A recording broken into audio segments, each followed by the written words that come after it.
Sure that's worth taking with us?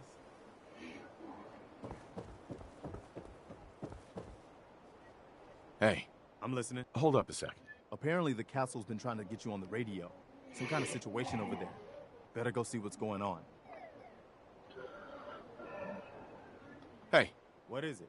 Anything else need doing? I'll let you know if I hear of any settlements that need our help. In the meantime, make sure to offer help to anyone that needs it. That can only help our cause. I'm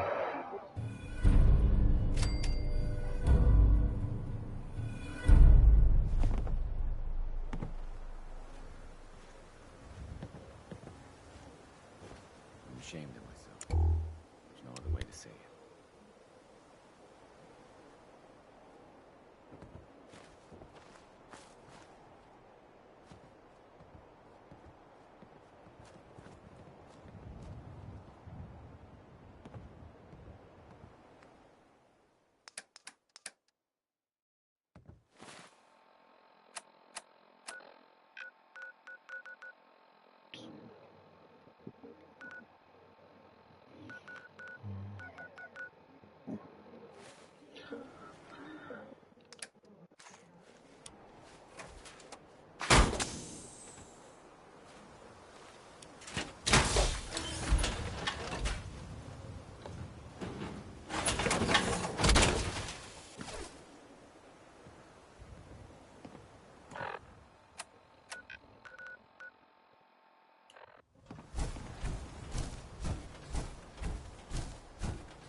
Where to next?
Another great one from Betty Hutton.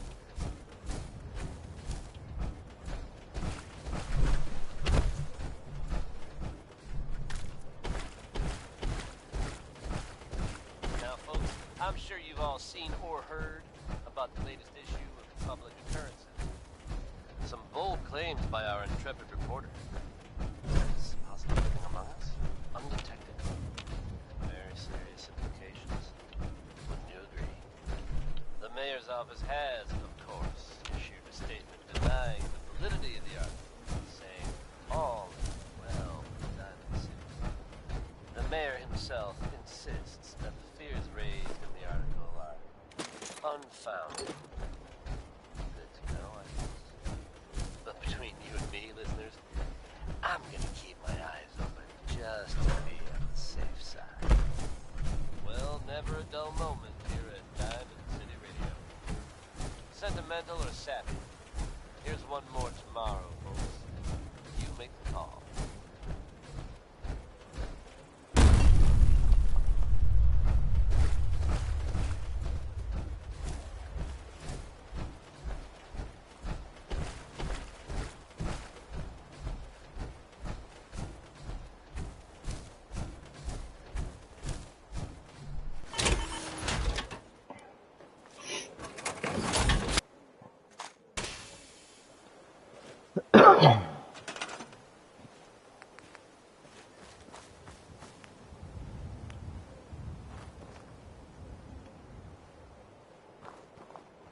Why do these eyes of mine cry?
The smooth sound of Diamond City Radio erupted by the fall.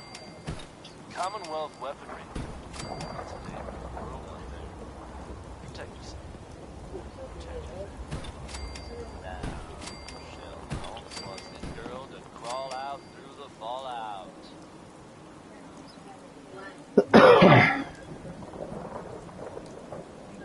Tuck ass move, Preston, Jesus.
Nice.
Yo, how's it going, man?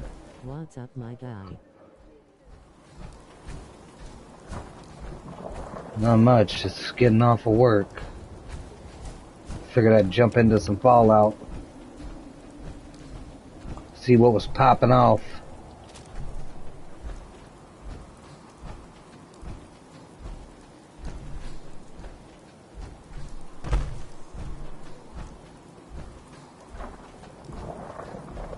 Hey. Just point me to it. Okay, this is what I've got.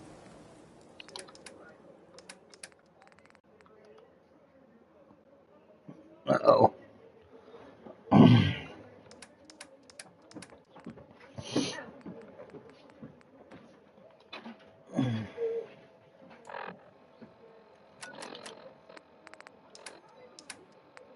Nice. I finished Jedi Survivor today too and feeling accomplished. Nice. Heck yeah. I'm getting a pretty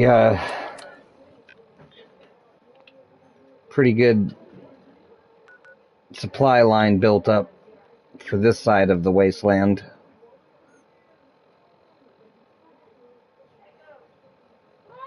So we're able to go pretty far now. Not clear to the glowing sea yet where the bomb hit, but we'll get there soon. Holy crap, that's a long supply line. Yeah, you gotta run supplies all the way across the world if you want to make it there.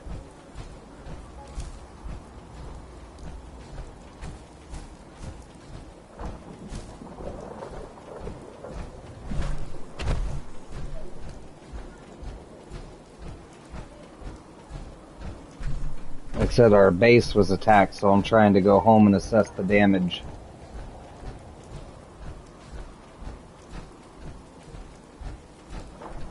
Preston Garvey, right? You guys are the best. Keep fighting the good fight,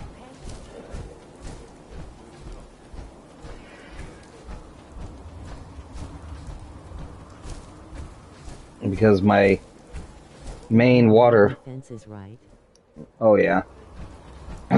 I just built a really nice defensive base. It has 100 defense, 120 water, but my main water supply line is the base that was attacked, so I gotta go make sure all my water filters and pumps are still working. I'm sure many of you have heard tales of the Railroad, the group working to free synths trying to escape the Institute.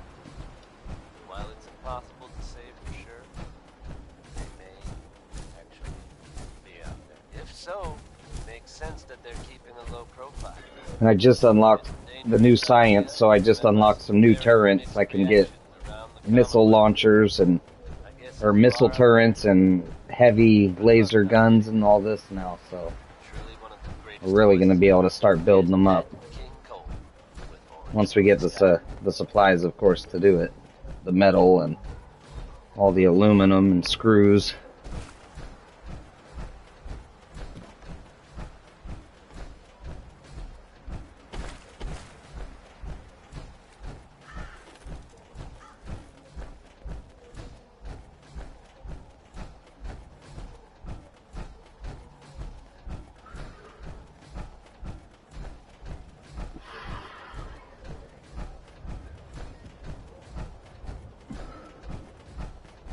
But we're pretty strong now. There's not a lot of enemies that can come up against us. There are still some legendary ones that kick my butt, but...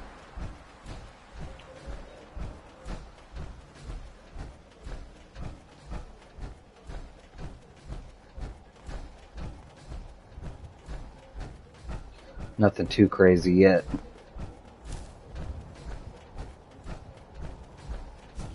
And I got all my DLCs to work, so now I actually have a lot more content to get through.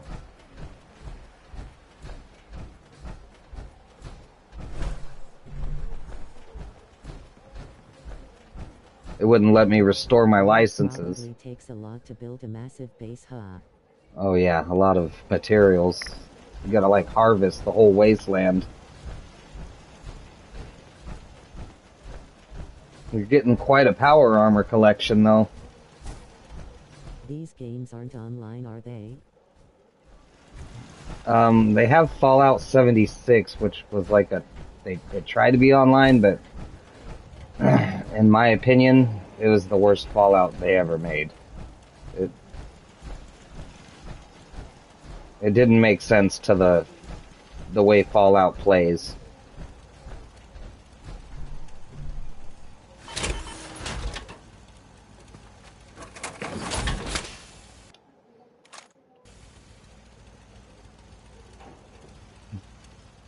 We got one set of Raider power armor, two sets T-45. I could probably build a full T-45 now with these three. We got the Hellfire Enclave. He's pretty rad looking. We got the Devil himself, the XO2. And then a full set of orange T-45.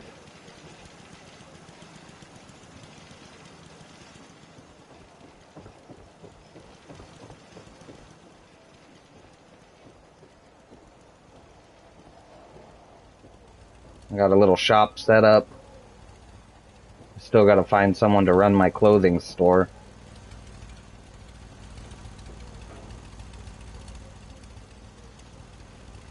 And we just got the ability to build street lights. I'm gonna message you about Ghost of Tsushima. I still have to make the final part on that game, but we should be able to play Legends soon AF. Right on, brother. Like I said, just let me know, and we'll start working on your characters so you can get them up to a respectable difficulty. We'll have to do some lower leveled stuff first, but then we can start working on your build. And trust me, dude, you're gonna really enjoy it. I still play it, and like I've been playing it for years now, and I still go back and play it with some of my friends who still like to play it. They have like survival missions where like it's just hordes of enemies coming in. They have story missions, and they have raids, and then they have weekly nightmare difficulty missions. So there are going to be multiple streams happening throughout this week and next weekend for me. Right on, brother. Like I said, just hit me up. Let me know. We'll work something out.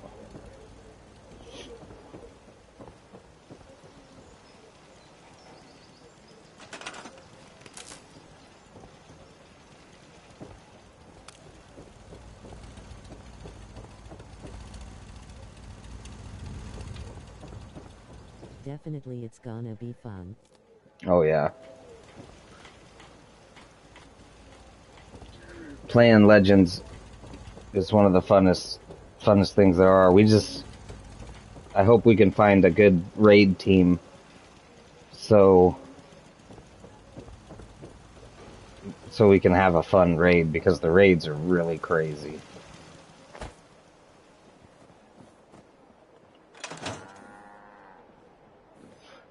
Oh yeah, I got street lamps now. I can start lighting the neighborhood up.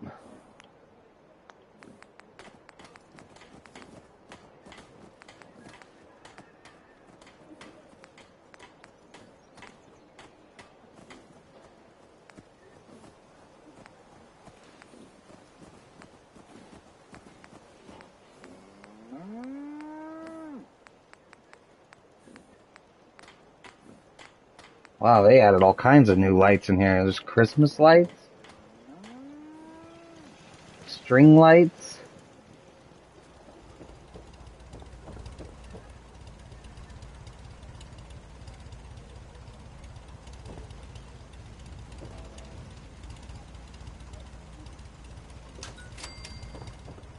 Oh, that looks sick.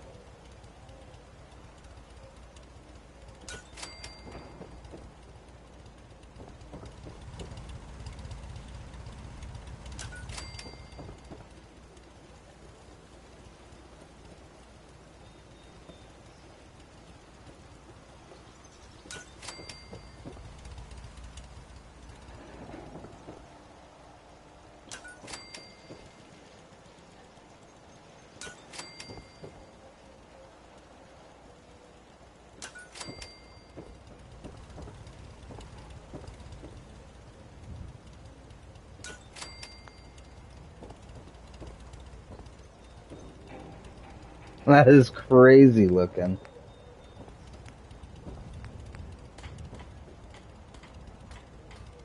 Halloween lights. And decorate for Halloween.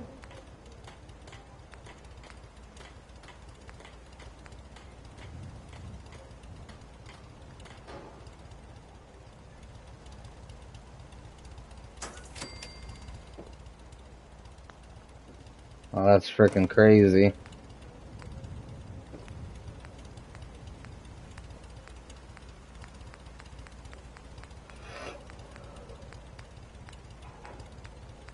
Ray Smith ever.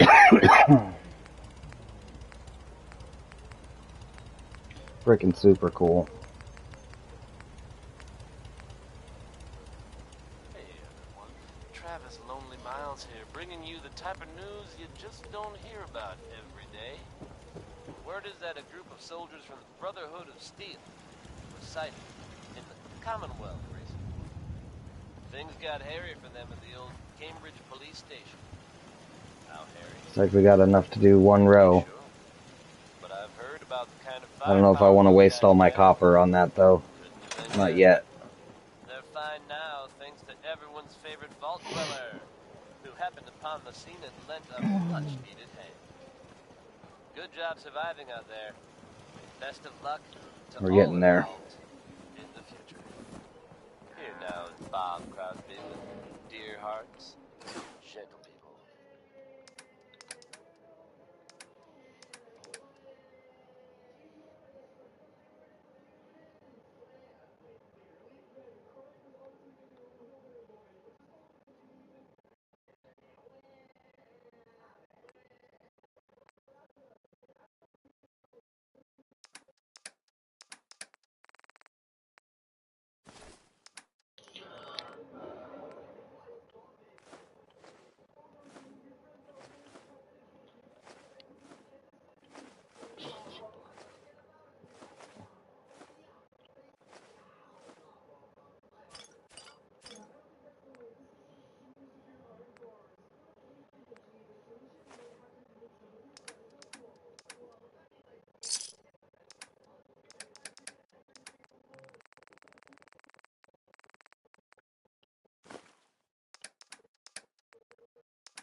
Probably better unload some of that stuff.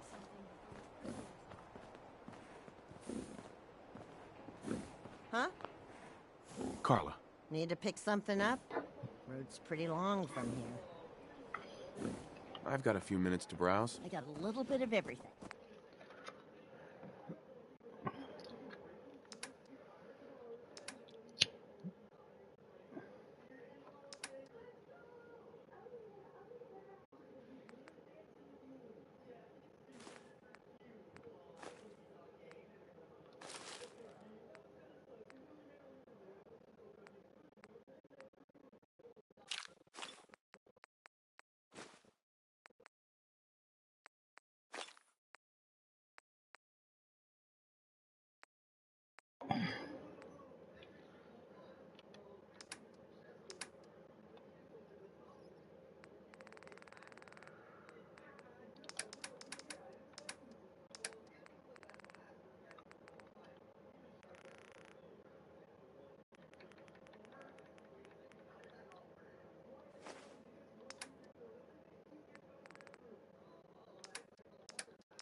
Hey.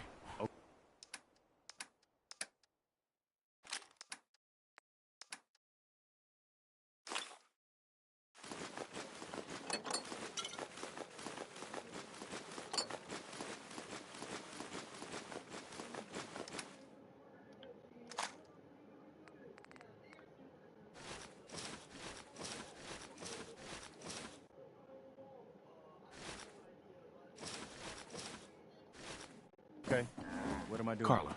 You again. Here to trade? Uh-huh. Let's see what you have. You break it, you buy it.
Hope you enjoyed that with Warren Smith with Uranium Rock.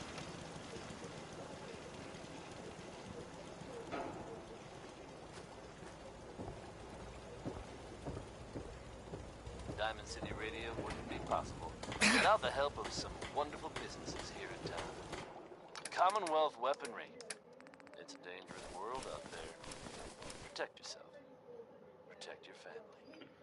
Here's one from Cole Porter that I don't think Diamond City Security would totally agree with. It's anything goes.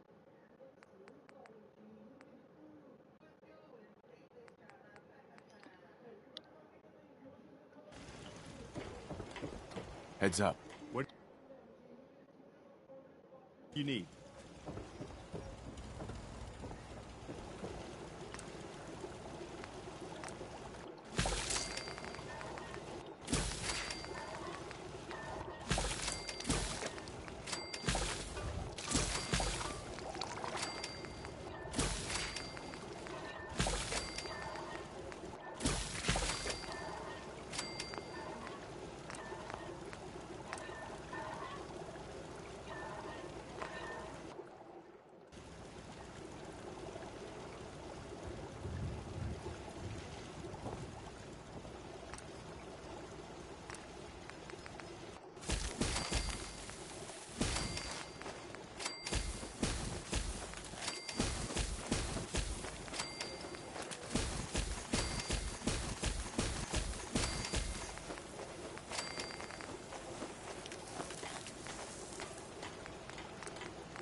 Apparently the castle's been trying to get you on.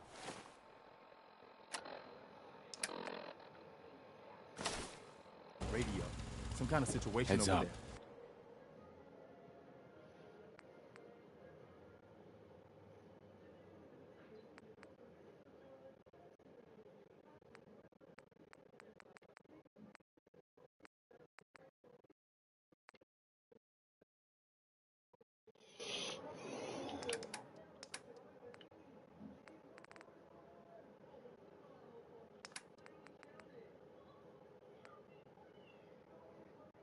Better go see what's going on.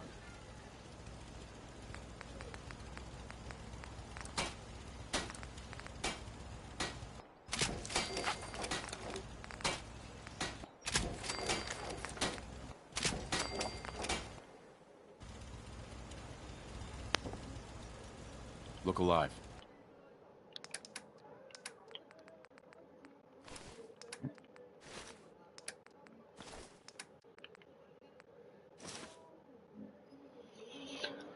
Point it out.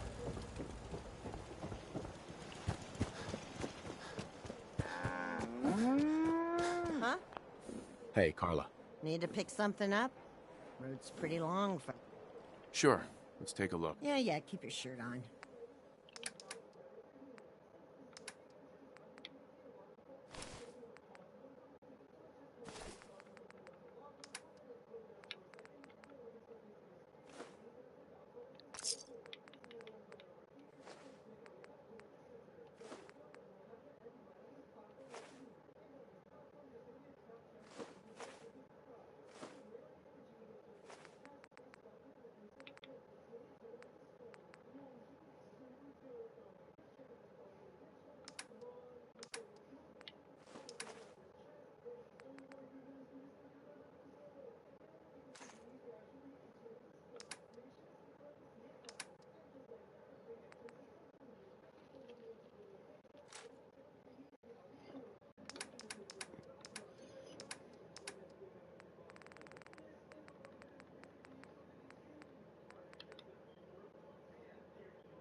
You really are one of the good guys, you know? Thanks, Preston. I already know you think so. I know, but I don't know if you really get it. How unusual you are. Since we met, I think you know I've really come to respect you, both as a leader and as a friend. Most people are just out for themselves, one way or another. Even the good ones. But you're different. You really care about other people, even when it isn't convenient or even safe. I've seen you risk your life more than once to help people, just because it was the right thing to do. I just wanted you to know that, well, it matters. That you're making a difference.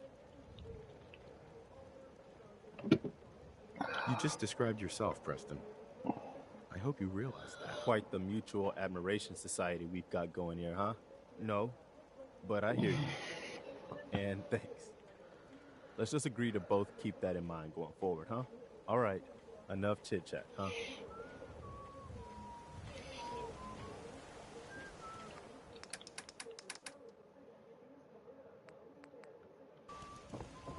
Do you have a minute?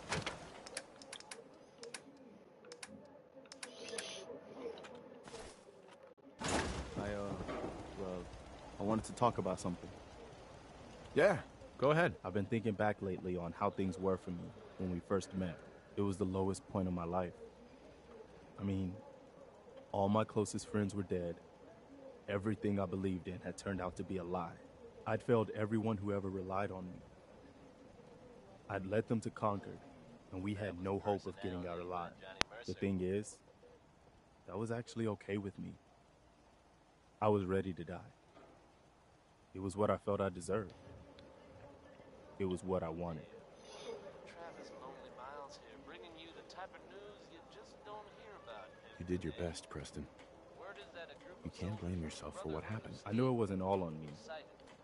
but I made my share of bad decisions along the way. Things got hairy for I've got to live with that. My point in all of this is that, well, you saved my life. what I've heard about And the not just by saving us from those firepower raiders in guys, man. Concord.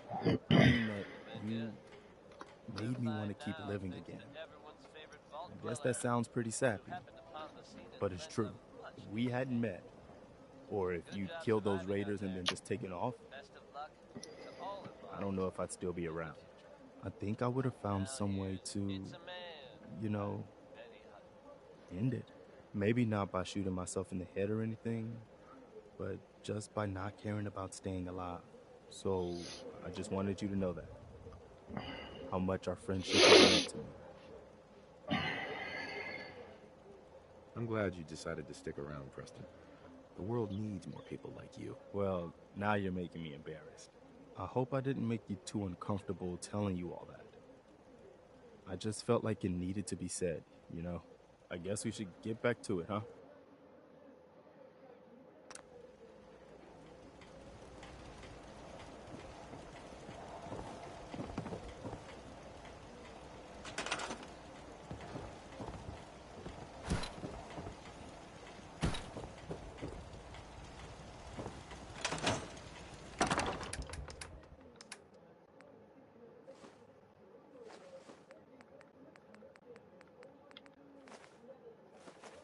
I've got a couple of videos you should see. One is uploading. I'll check them out, Jeremiah.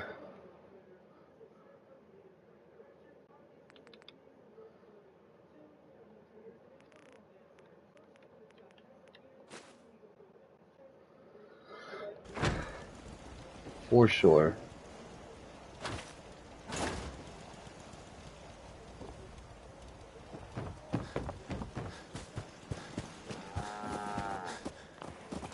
Carla, Hey there. Trading? I've got a few minutes to browse. Yeah, keep your shirt on.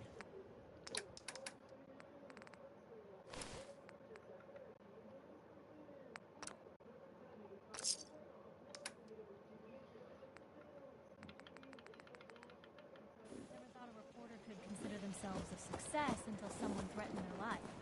Me? I'm very successful. I see how you're looking at me. Not saying I don't like it. Just thought I'd clear the air. Look alive. Go ahead.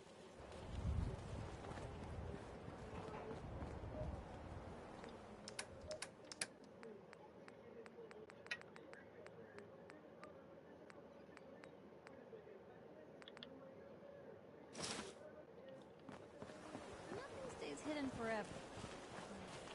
By myself. What is it? You want The to one that's uploading is a short. I made red sauce and made a 17-pound lasagna face-savoring food. Mm-hmm.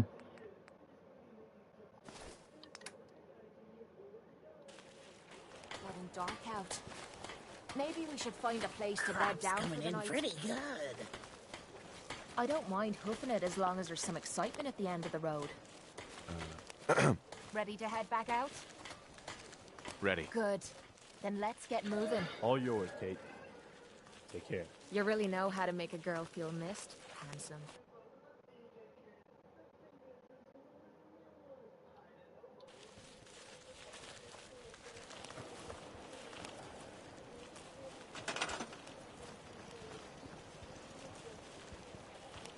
Okay.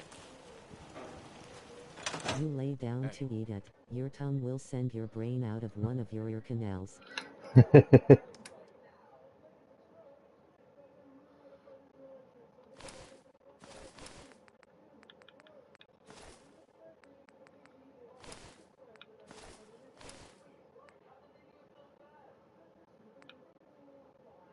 Sure. Just keep your shirt on. Apparently the castle's been trying to get you on the radio. Some kind of situation over there. Better go see what's going on. Is there something you need? I want to trade a few things. Of course. Anything else?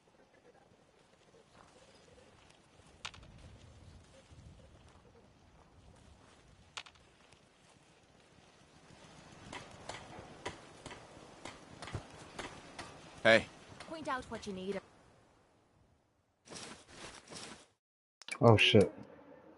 My sauce is sweet from fresh basil, not sugar.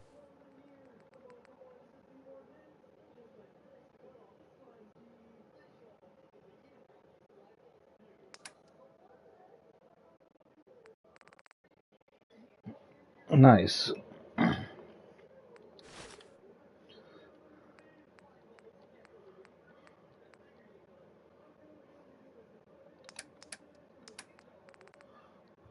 I'll have to watch it and try making it myself. And I'll get right on it.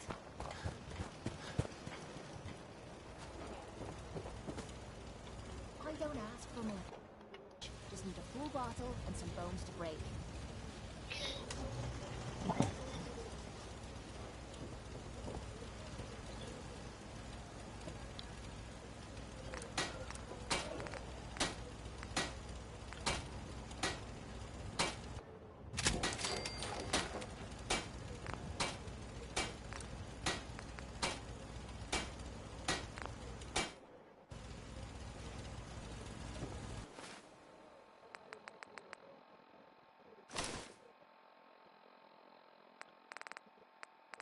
Probably why my cholesterol is up. 2 pound ground beef, 1 pound mild Italian, 1 pound sweet Italian ground pork eyes. Sounds good.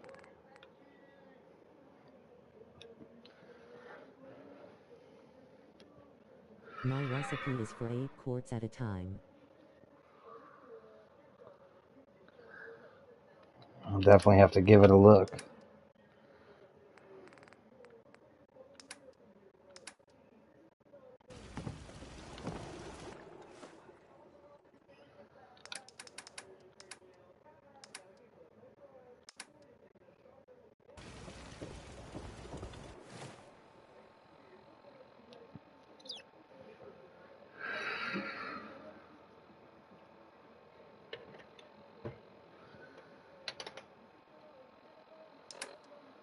I didn't put my recipe on it. Oh, you didn't? Dang. Right on.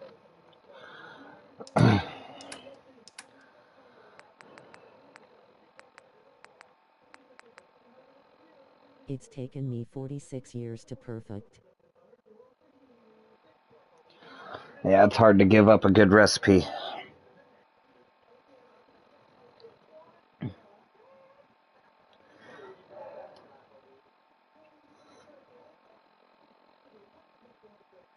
Man, I need some 308 rounds.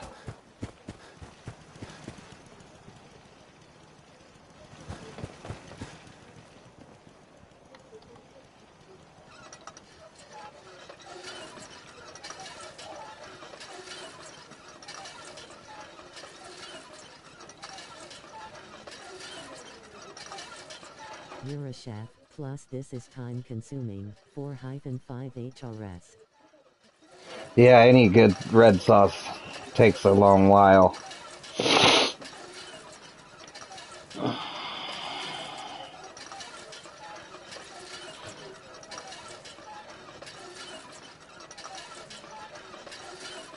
I do mine. I like to grind some bell peppers and habaneros in mine, but I like mine with a kick.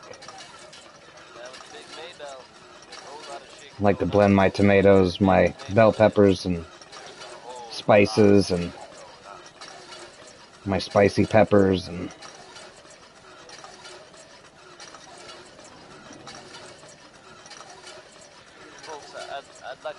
I like to grind. I like to put the meat in afterwards because I like my meat a little more chunky. Face with smiling eyes.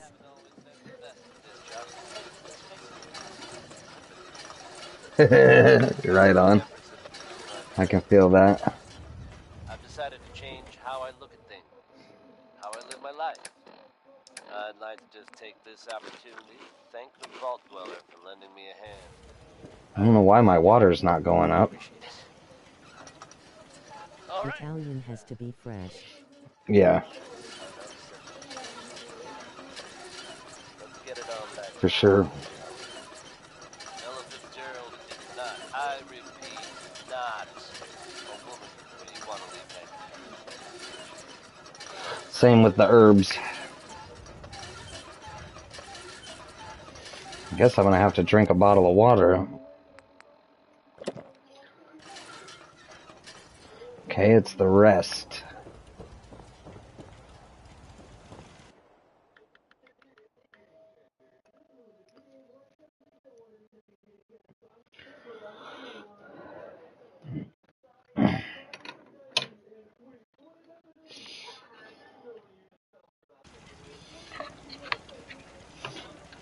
Now I got insomnia. What the heck? You can do some building while we wait.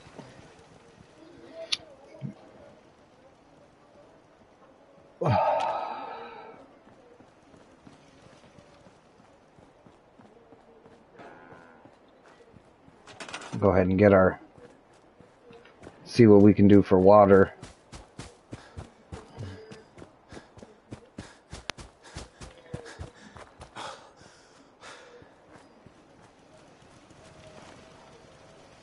Oh, wait.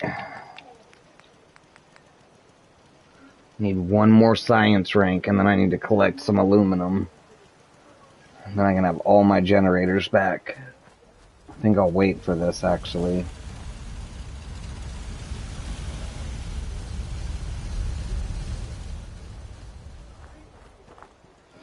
Because then I can run all of my water purifiers off one generator. I'm working on the white sauce base, fettuccine alfredo face-savoring food.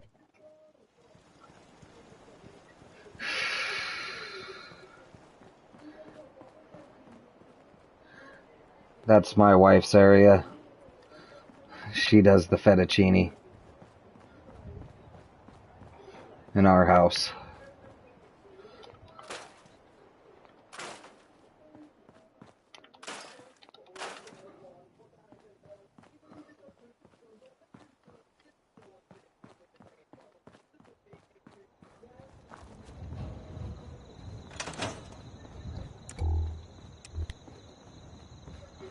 Maybe it is time to do...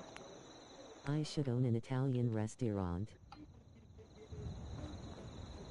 some street lights, huh?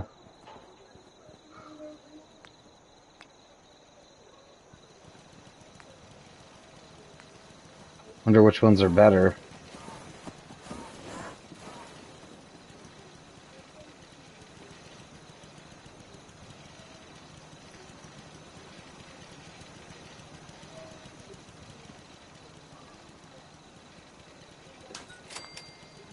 See about these ones.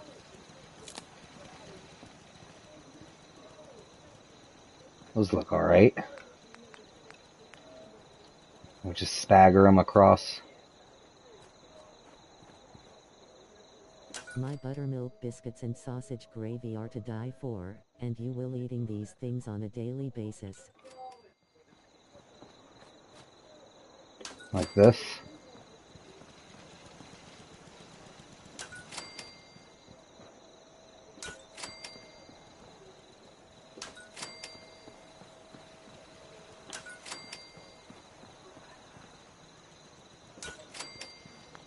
Alright, let's see.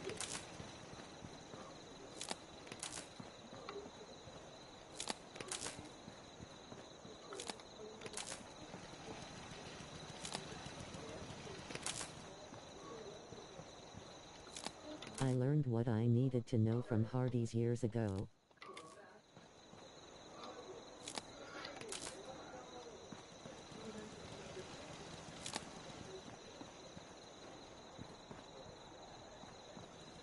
So we don't have enough power. Yeah.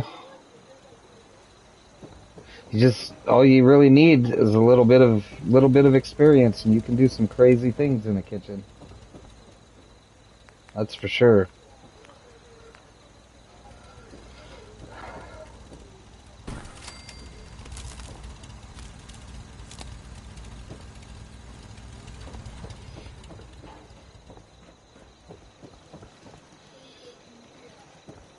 It's not a bad start.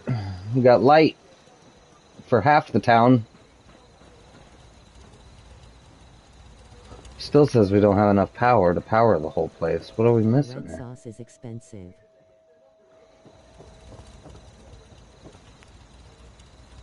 Go ahead and throw another one up here, I guess.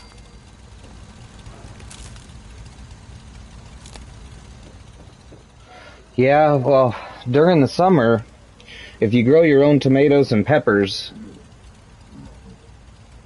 you can cut the price down quite a bit.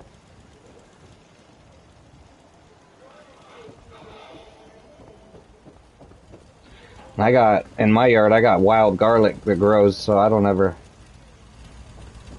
except for during the winter. Mexicans on a hamster wheel generator grinning, squinting face. For sure.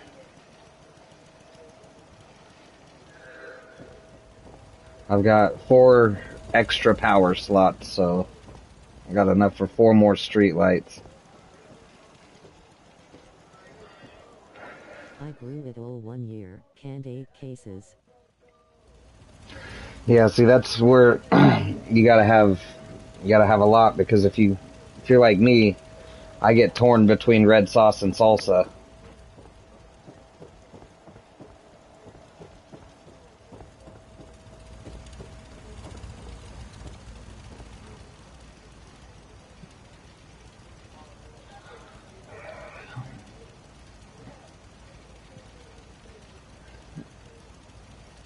-14 hours worth of cooking. Yep. It's a long process. You're growing well. I'll pass.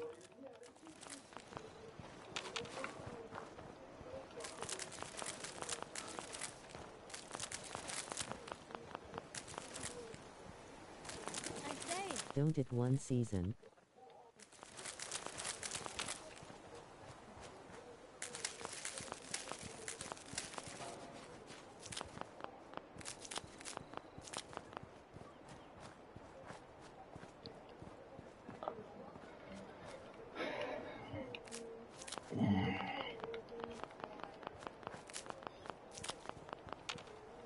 Yeah, we never make enough to last all year, but one of these days I'd like to get to a point where I can. Is a better sauce for the Roma sauce tomatoes face savoring food.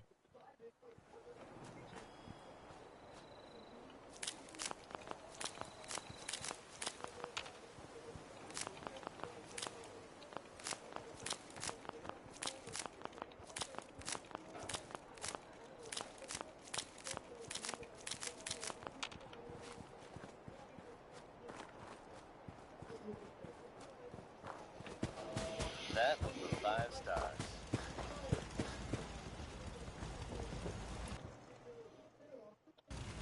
So where are we off to next? Now, folks, I'm sure you've all seen or heard about the latest issue of the public currency. Some bold claims by our intrepid reporter. I'm a hillbilly with good taste. Most of my recipes come from the South. The I was mayor's born in office Oklahoma has, and of lived most of my course, life issued down a there, so statement denying the validity of the the article. truth is them people know how to eat. All is well in Diamond City. The mayor himself insists that the fears raised in the article are unfounded. Good to know, I guess. But between you and me, listeners, I'm gonna keep my eyes open just to be on the safe side. Well, never a dull moment. Just Here at need Diamond City Radio. Up next is Sheldon a Allman couple with more Crawl Out star items. Through the Fallout.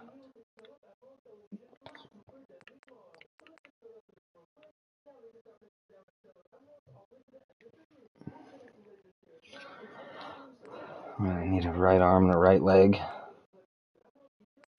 A helmet.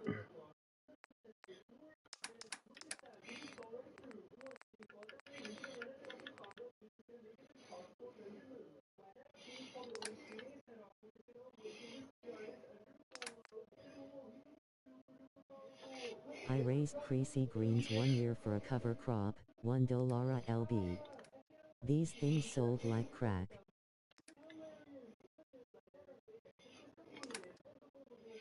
Ooh, I want one more to charisma and intelligence, or let's see what we can do with this.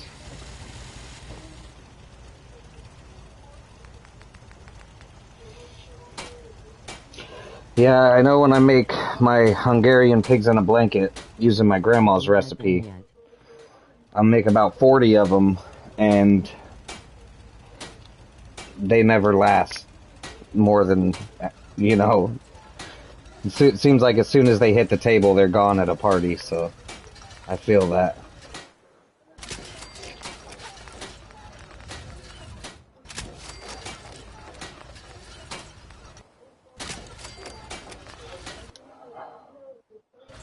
That's better damage resistance, actually.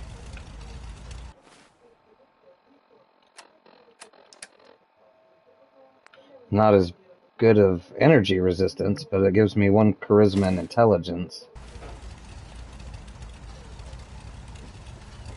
I could give the destroyer leg to Kate.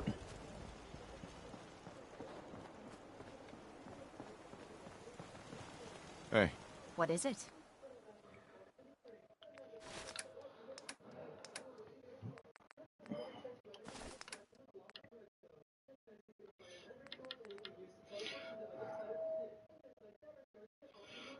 Then she'll be They losing the grow wild but not apocalypse. in numbers. People came from states away to buy these greens. No, she's better off with this. Yeah, I get, when I run out of my own jalapenos, I buy mine from the farmer's market that are grown here locally, and they're spicier than any I can buy anywhere, so I get that.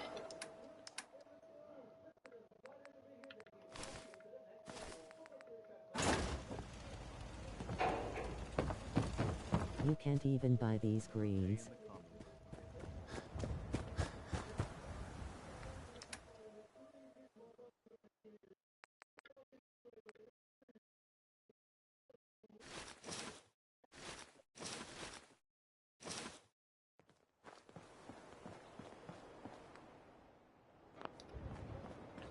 Yes.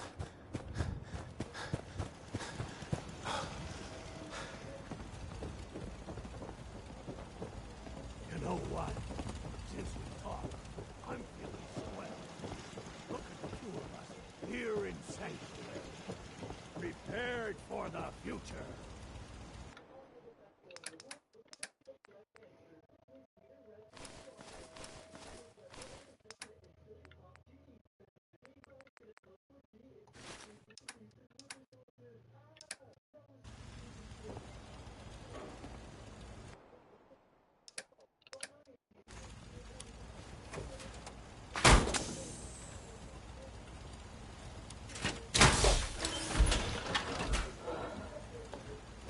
Cooking is my second love in life.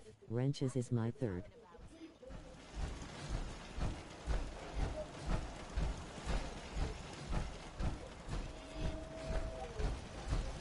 Yeah, I can relate. I've loved cooking ever since I was a kid, so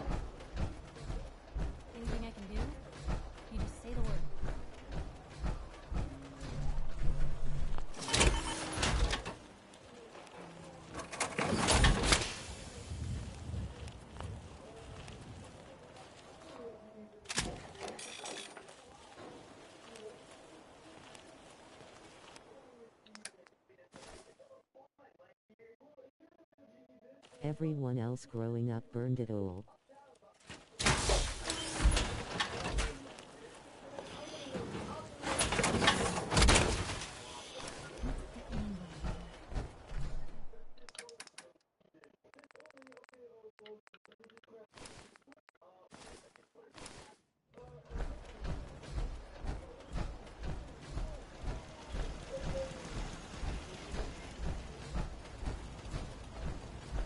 I can patch you up if you need it.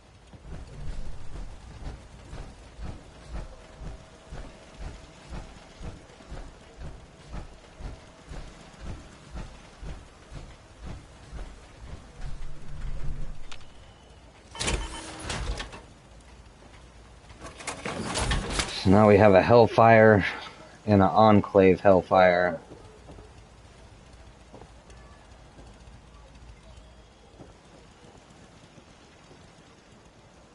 Cool.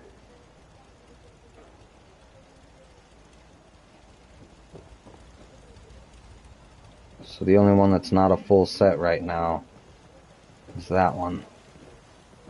We need a right leg and a left leg.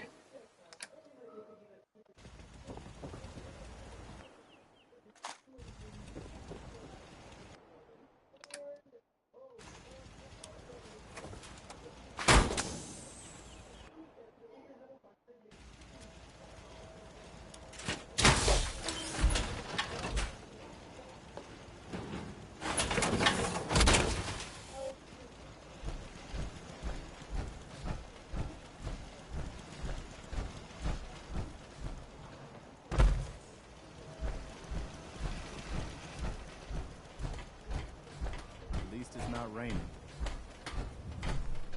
Or right arm and a right leg. Got a bunch of torsos.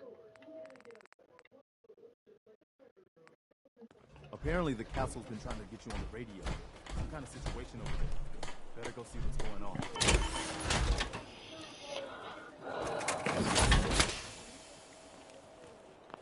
Always was a little jealous of folks who could craft something other than a paragraph.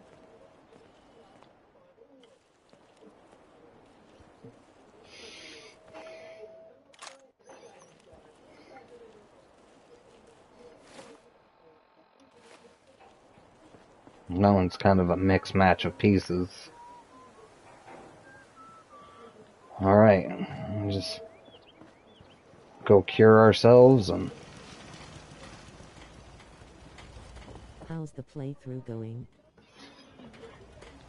It's going pretty good, Azaz.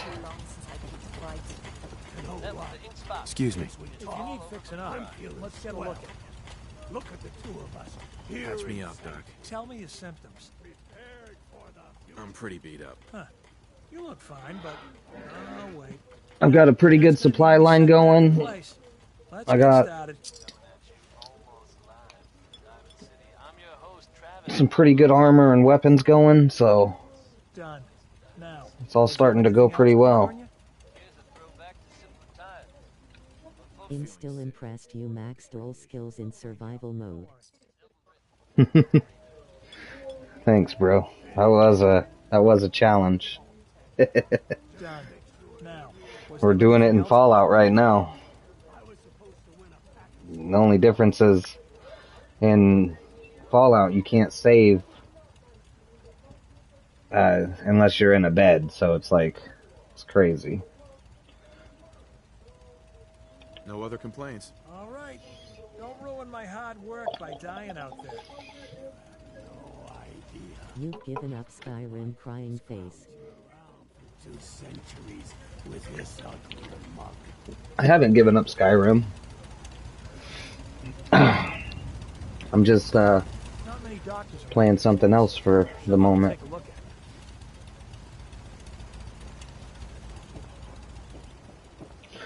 I don't think I'll ever give up Skyrim. Ever. Like, it's one of my favorite games.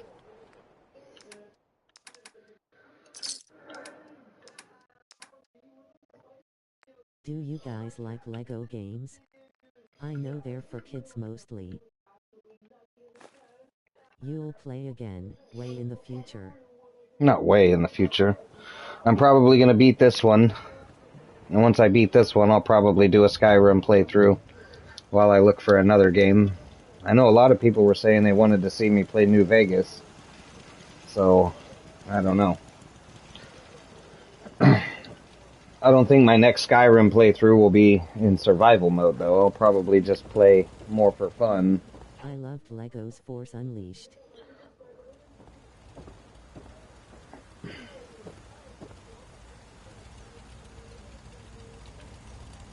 I'd watch a New Vegas run. Out here, you gotta take things one day at a time. Well, I don't know what I'll do first. Either New Vegas or another Skyrim playthrough, but we'll have to see. We're not there yet. I've got a few minutes to... Let me know what you like.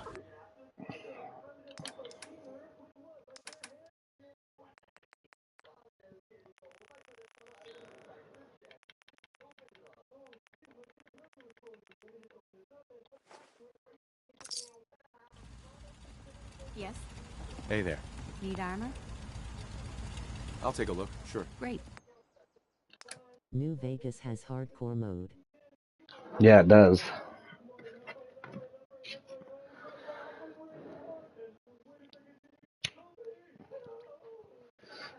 New Vegas is a really good one, too. It's a lot of fun. I love the gambling.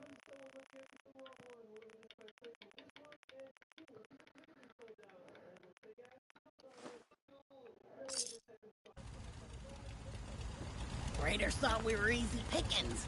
We showed them different.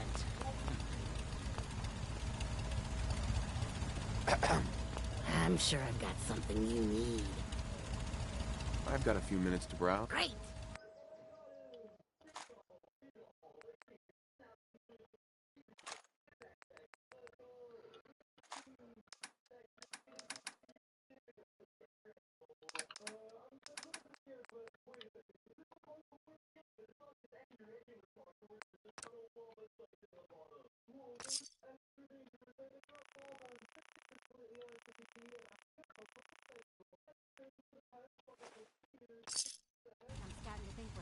Morrowind doesn't need a hardcore mode, it is hardcore mode itself. You know, things are looking up. I can feel I have such a hard time going back in Elder Scrolls. It doesn't maintain my interest for some reason.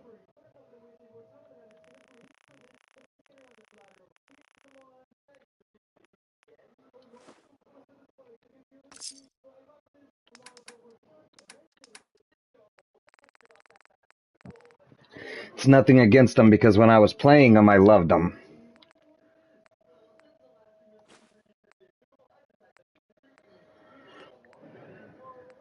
Oblivion is where I stop.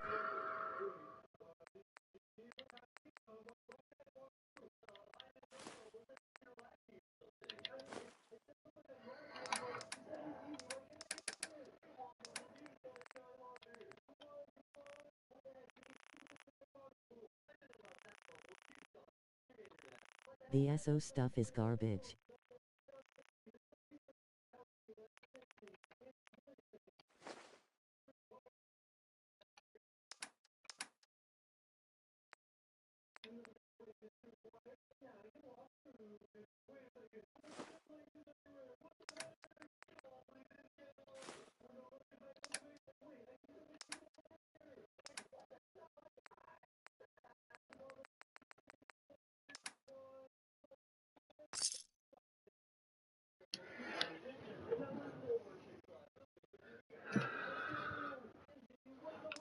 That'll have to do. You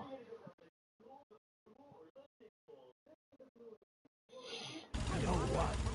Since we talked, Just need to top off our water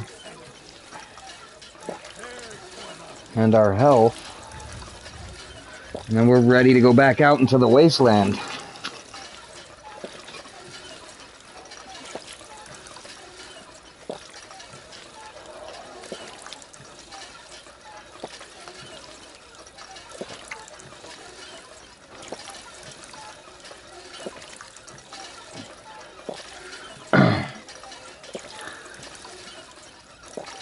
So I don't know about your guys' thoughts on Slim Jims, but mine is the quality of Slim Jim has gone like way down since the 90s, and they haven't tasted right. But today, I found a Slim Jim. It's called the Slim Jim Deli Style, and it tastes like the Slim Jim from the 90s. I've never liked them. I liked them when I was a kid, and they had a different flavor back then. And then it seemed like they just got like way too oily. Food in general tastes worse / lower quality. Right, but the deli style tastes like they used to back in the 90s. I got one today because I was starving, and I just needed a quick snack, and the deli style literally transported me back to like 7 years old when I had my very first one. Crystal's face vomiting. Yeah, see, I don't much care for them either, but it was like a cheap snack that I could grab quick and have gone in 30 seconds, you know what I mean? When you just need something. Because I'm right there with you, but I got a deli-style one today, and it tasted... It tasted just like they used to.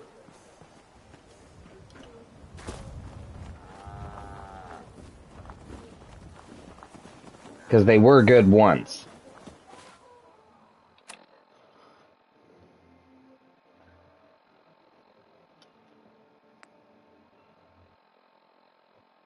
In my opinion. Pickled sausage and eggs face savoring food. Oh, I love pickled sausages. Don't even get me started. Hope you enjoyed that last number. I don't know about pickled eggs. I've never had those, but...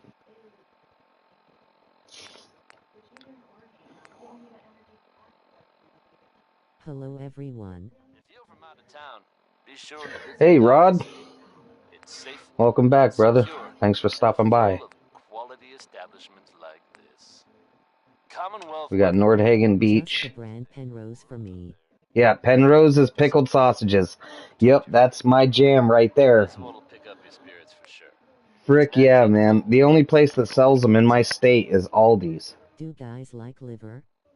Rod waving hand. I've never had liver that I liked, but I'm not saying it couldn't be made better.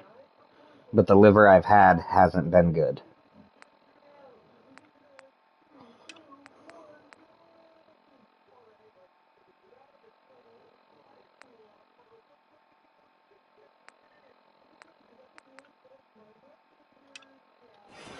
Alright, so these are the 3 settlements, and then I know that this coordinates are down here by one of them, so... They're in all the gas stations as Big Mama's pickled sausage. Yeah, the Big Mamas, but Aldi's sells giant jars of them. Giant jars, and they're pieces. They're not... chicken liver face savoring food. They're not like the whole sausages, it's just bits and pieces. But Aldi sells giant gallon-sized pickle jars of them, of those Penrose sausages. Cook liver in steak sauce, lots of it. Yeah, see, the only way I've ever had it is where it was done, where they breaded it with flour, salt, and pepper, and then breaded, but not fried. It was cooked into a gravy kind of situation with a bunch of onions, and I didn't much care for the copper flavor of it, but that's what I was saying. I've only had it done one way, and I've had it multiple times that way, and it wasn't... Sounds nasty, no offense. Wasn't what I was after. But no, those giant jars of the pieces, bro, of those Penrose sausages, oh my gosh.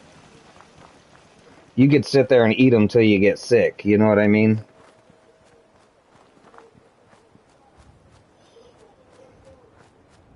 And I actually like to use the juice from the jar. To the stream at the wrong time. Liver is disgusting. Lol. Hey, Warthog. I like to use that juice when I'm making ramen, bro. The juice from the Penrose jar. Atmosphere doesn't hawthorn them. It's crazy. So far right. I need to go to the far right one first. Hey. Welcome back, brother. Thanks for stopping by. I appreciate you. Nothing's more satisfying than a smoking gun. Have them asterisk. Oh, all she has is a bat. We really should have gave her a gun. We're not too far. Hog waving hand.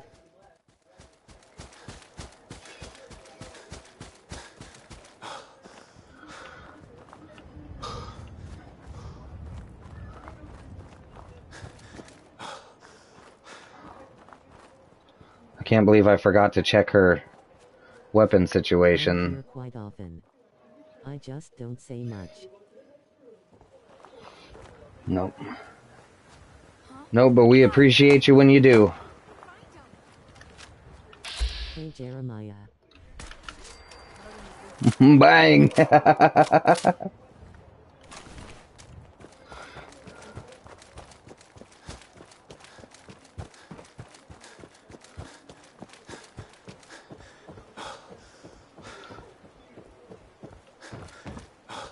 Yeah, we gotta get Kate a gun. She can't be running around with a baseball bat. She's gonna die way too much.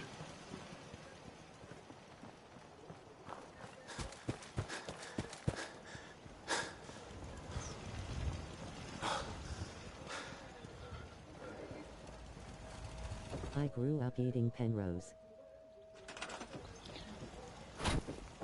So you probably don't like the firecrackers if you like the Big Mamas, huh? The firecrackers are like a more sour, little bit spicier version.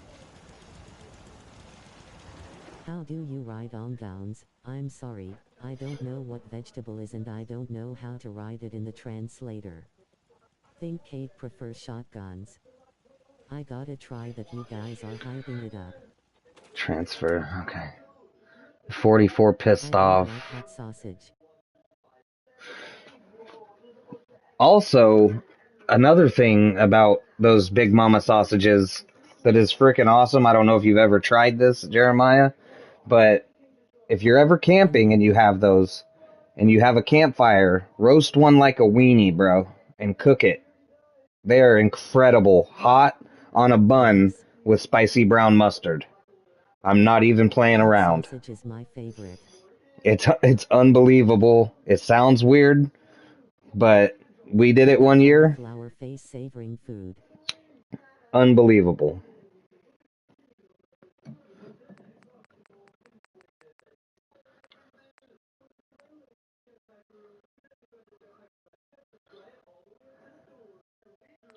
I don't think I have a shotgun for Kate.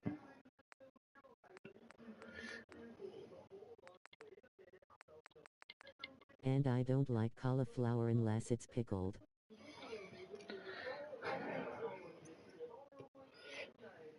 I think that'd probably be the only way I'd eat cauliflower as well. Before I go picking the gun, maybe I should see what I have for ammo.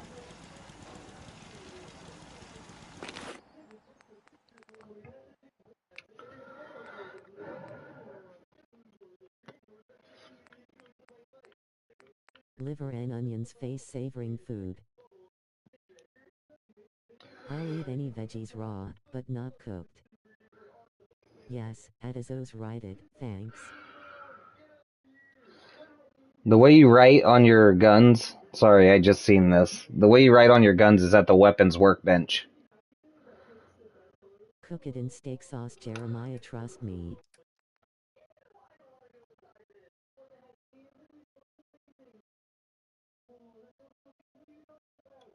Wonder what kind of ammo my guy is selling. Looking for a weapon?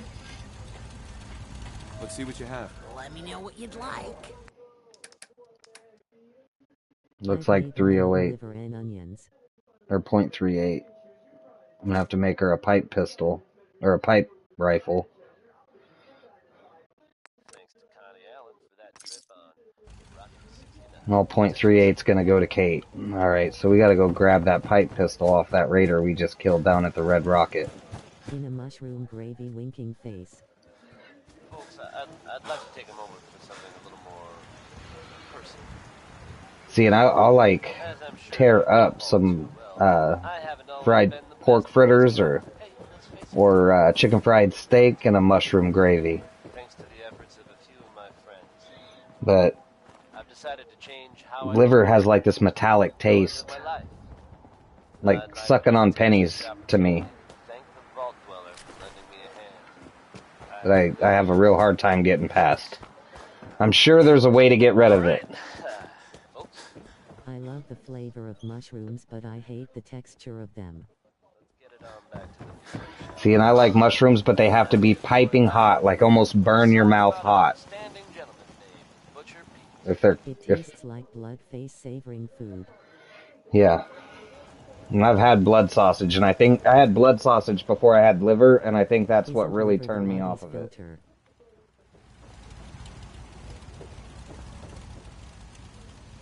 I suppose that's something worth building. Whatever it is.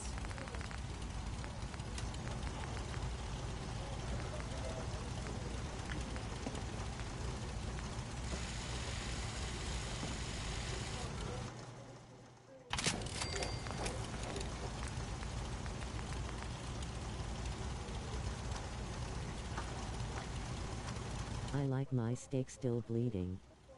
Yeah, I like my steak bleeding too, and I love venison. I love venison steak, but I only like it if it's soaked overnight in buttermilk.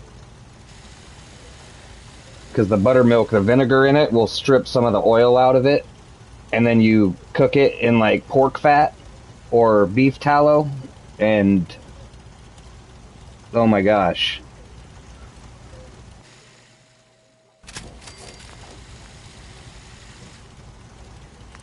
I'll pass on the version. You gotta have it made right, because I've had venison that was awful. But then I've had it made correctly, and Venison asterisk.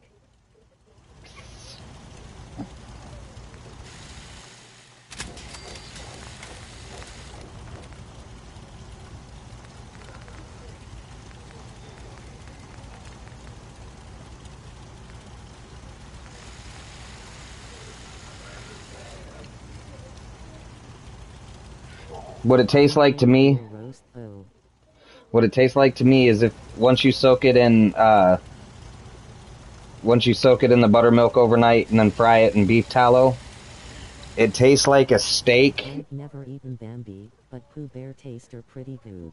It tastes like a steak without having any of the fat around it. You know what I mean? I don't like the chewiness of the fat, so it's like having a steak because you cook the beef flavor into it, and the vinegar and the buttermilk pulls out the oil that gives it that gamier taste. So it's like having a steak without the fat around it. You know what I mean?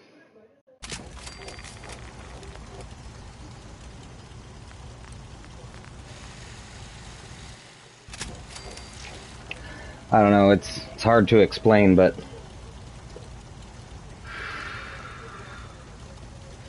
or if you fry it in pork fat or bacon grease, it gives it a what do you call it? More of a savory, salty flavor.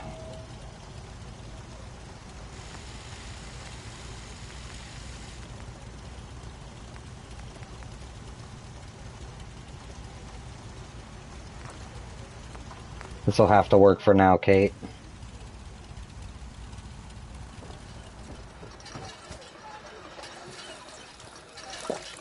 Heads up. Do you guys like sardines or oysters? I like mussels, I don't like oysters. This better be worth it. I make homemade fries. I put vinegar in the soap water to give them a tangy taste. Nice. Hey, congrats. I just noticed that you broke 250.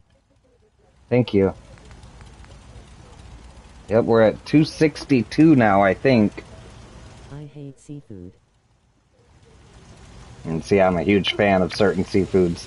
I love shellfish, crab, and lobster. Clam strips face-savoring food.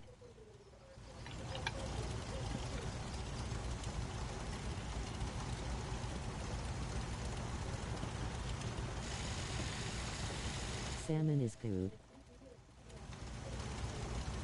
Butterfly shrimp face-savoring food.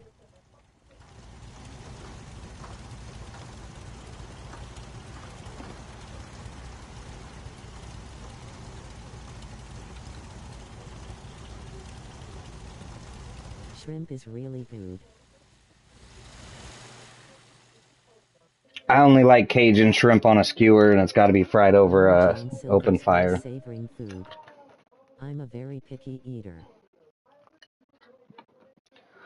Yeah, I like mussels. I like tilapia. I like pangasius. I like halibut, and I like all shellfish, even cray.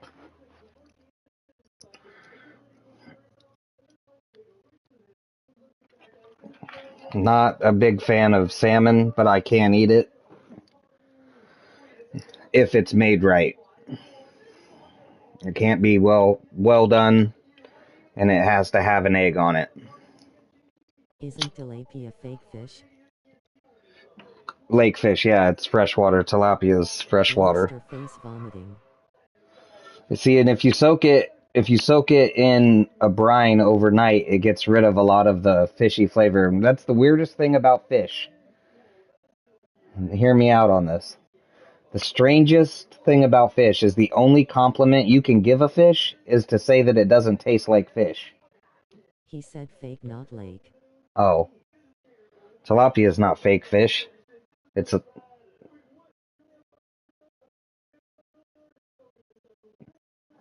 What? Did he say fake?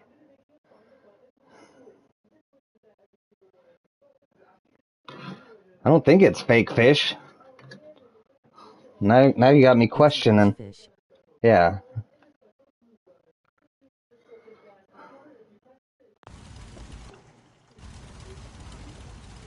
About threw me off there, man. Heads up. Freshwater fish. Imitation crab meat is good, crab rangoon or whatever. Lol. I'm going to look.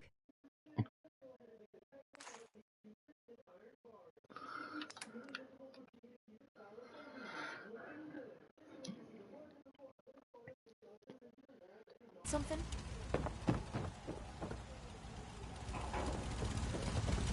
Hi. If you need a weapon, you've come to the right place. I just want to trade. Sure. Uh-huh. Looking for a weapon? Sure. Blue catfish face-savoring food. Yeah, I like catfish too, but again, it's one of those you gotta soak in a brine overnight to get rid of the muddier flavors of it.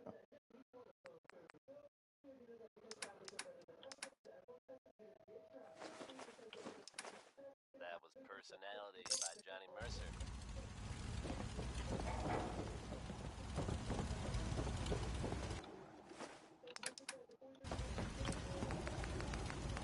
Hey folks, time for some news. Dang, 2 bones away from making some more oil. Mud cats. I'm sure many. Apparently tilapia is the common name for hundreds of types of cichlids. There you go. Which it basically is just a flaky white fish. It's sunfish, bluegill, If so, what is it? makes sense that they're keeping a low profile. There's another one. Crappie. It's a freshwater catfish. I guess if you are out there, It's smaller than catfish, so it doesn't have as muddy of a taste. now here's It's a Man by Betty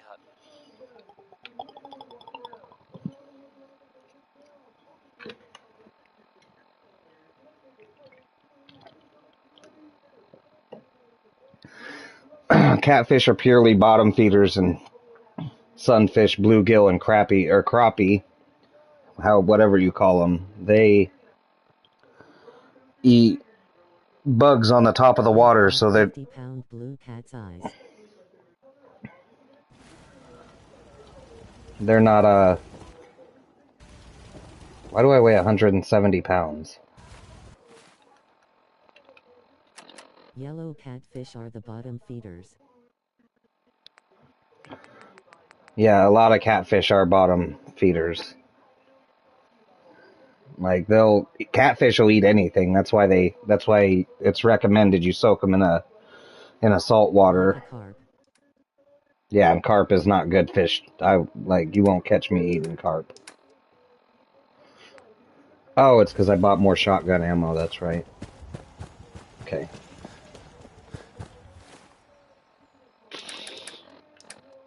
Not blue channel catfish. No, you're talking about them Tennessee catfishes that grow to be the size of a Volkswagen. Right? That's what you're talking about. Them giant fish.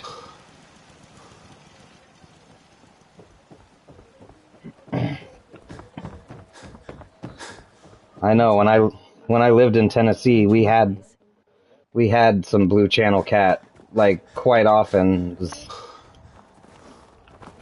There was this town that got flooded, and they just eventually turned it into a lake near where I lived in Tennessee, in Butler, up near closer to the Panhandle.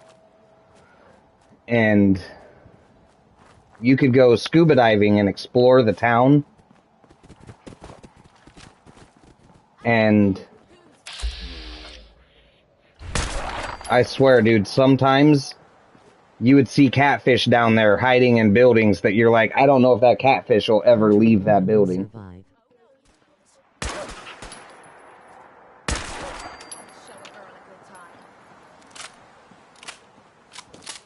Like, it went in there and just ate, and now the doors aren't big enough for it to get out, right?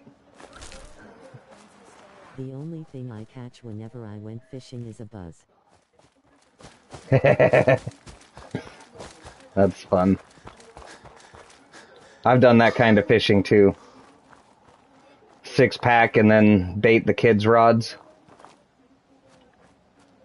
And if they catch anything, that's what we'll cook and eat.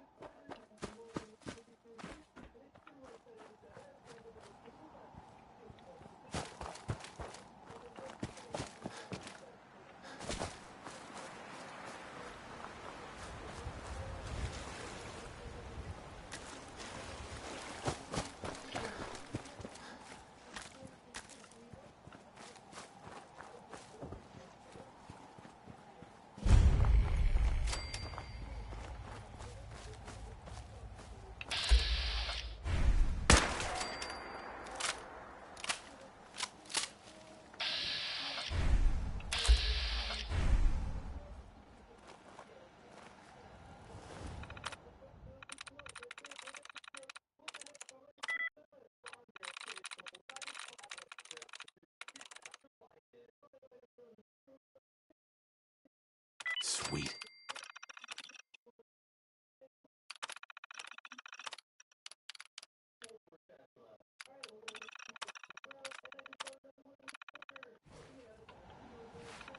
A world record catfish was caught here in my town a few years ago, 70-something lbs.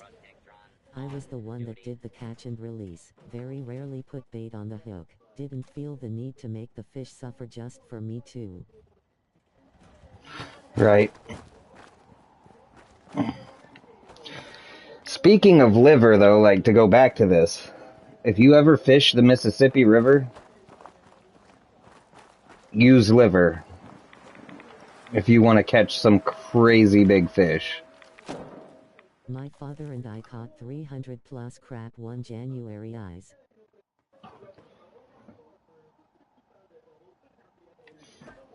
Wow.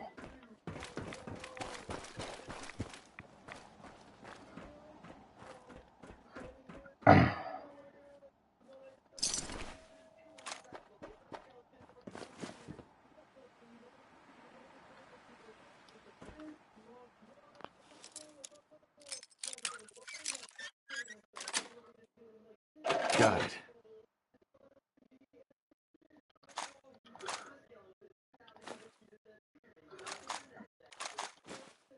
Liver works great on the trot lines river fishing. Yeah, it really does. Nice. Can we get our level 4 science yet?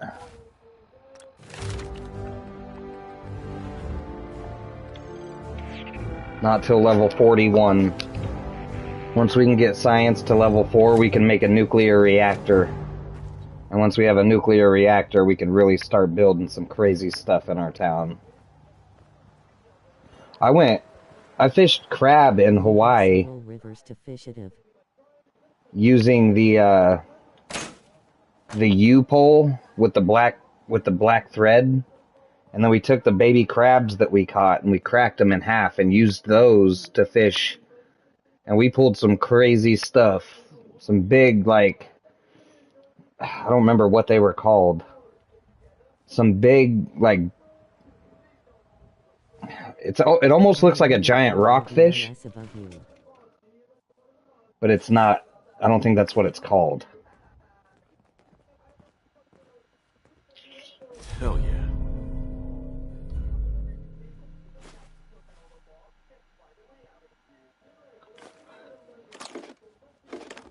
Either way, the fishermen who we were fishing with filleted that sucker up and fried it up, and that's probably some of the best fish I ever ate. I can't remember what it was, but it looked like a giant rockfish. We have rockfish here that are enormous. It might have been a rockfish. This has been many years ago, but yeah, we caught him with a crab we used a U-pole on, which is just a pole that has a U on the end and then a black string that goes from one end of the U to the other, and you drag it through the water, and if you touch a crab's eye with it, his eye will curl up, and then you pull him out the water by his eyeball. But then you crack him in half, and you put that on your hook, and you can catch those rockfish. My dad is lucky he didn't go to jail over those crappie. Yeah, I mean, pulling 100 out, that's kind of crazy.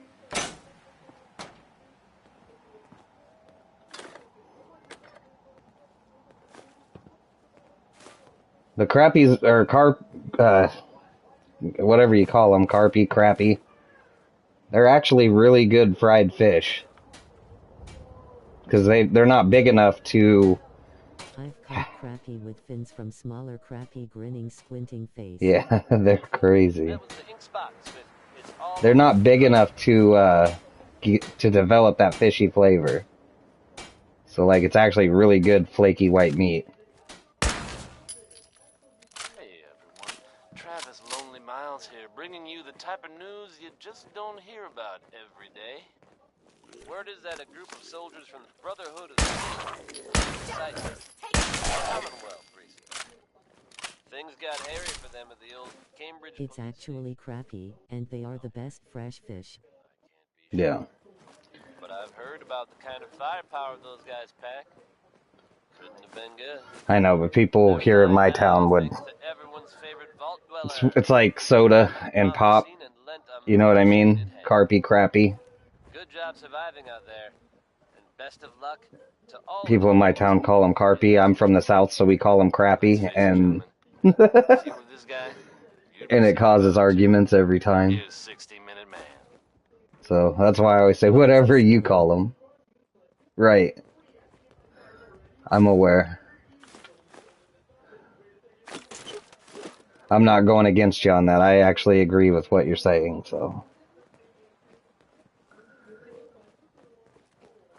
But here in Iowa, I swear this place is its own country.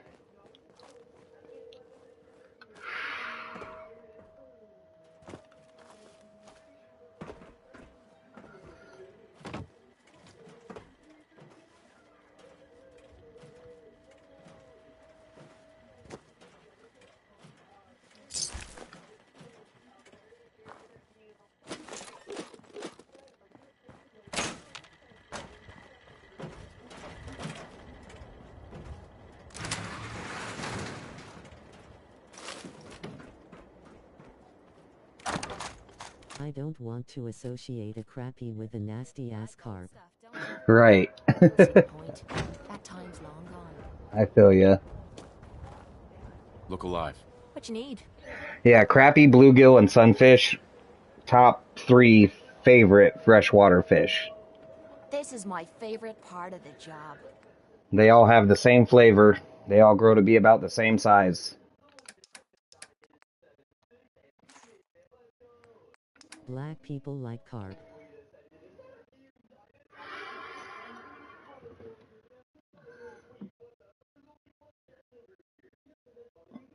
Iowa, home of the freaky Freemason sex parties. You're not wrong. There is a Freemason cornerstone in every town in Iowa. Now let that sink in. Every town has a Freemason cornerstone.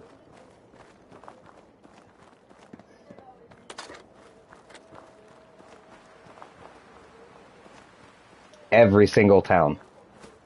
Even if the population's 500, they have a Freemason cornerstone. Hi. Hey Nos, how's it going, bro? Thanks for stopping by, brother. Buried treasure.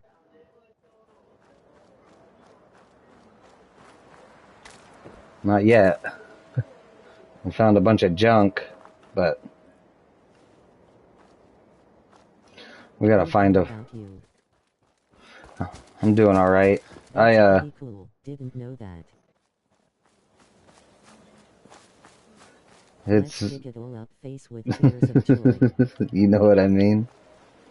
Yeah. I don't know how cool it is, man, because you go to any town meeting,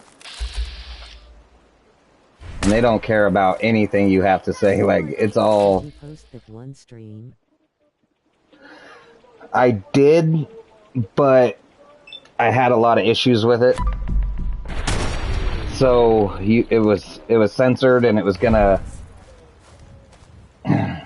remove my ability to have it shown to my children. So I put the stream as private because there was too much going on as far as language, and I couldn't go through the whole 4 hours and edit everything out.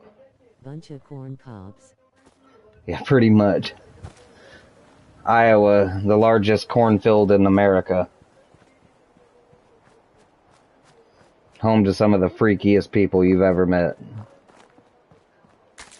That's no joke.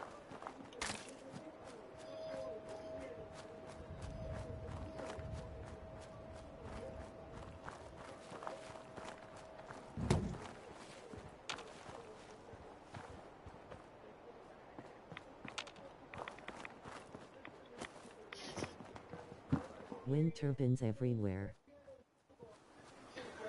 Thought that was Alabama? Lol.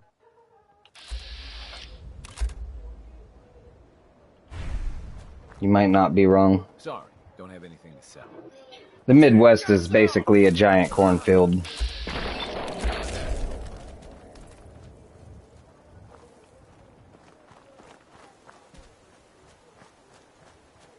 At least he didn't say Tennessee.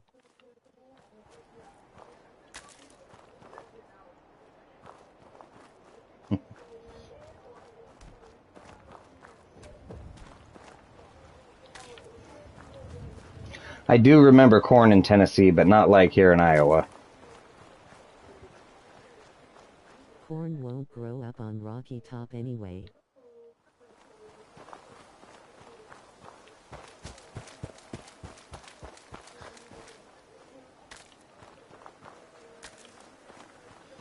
There's a reason they call people from Iowa corn-fed, and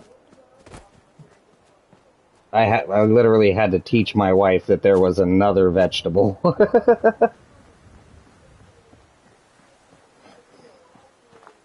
Dirt's too rocky by far.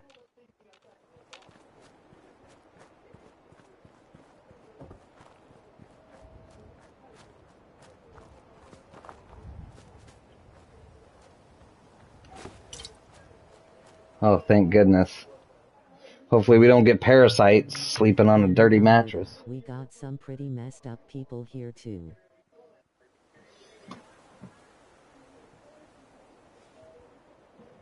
Oh, Canada? Yeah, but at least they're polite. No, you know.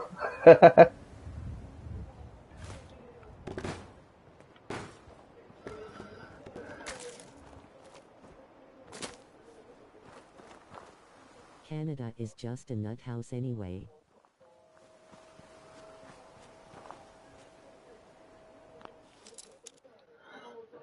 See, I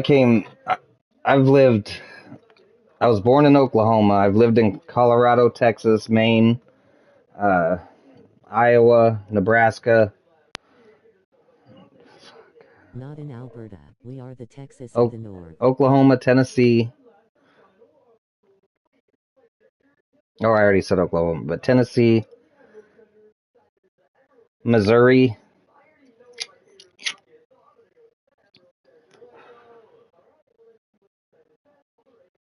I don't even remember. I've kind of been all over this country. If I haven't lived there, I've been through it.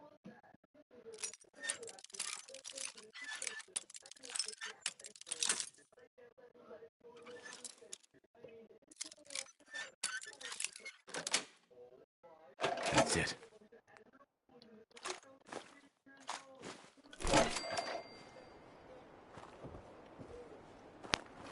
Louis Jordan, folks. Canada's all messed up cause of the moron in charge. I've lived in big cities, small Texas towns, is only states rural areas. Grinning, squinting face. Sounds of Diamond City Radio are brought to you by Commonwealth. And to be honest, I'd rather live about 10 miles outside of a small town that has a Walmart. Protect your family. Up next is Sheldon Allman. Just far enough outside I don't have to have neighbors.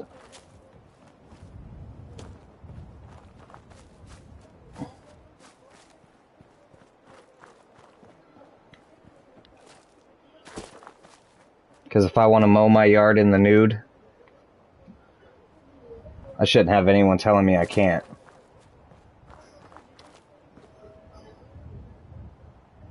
My town has 3 Walmarts. That's frickin' nuts.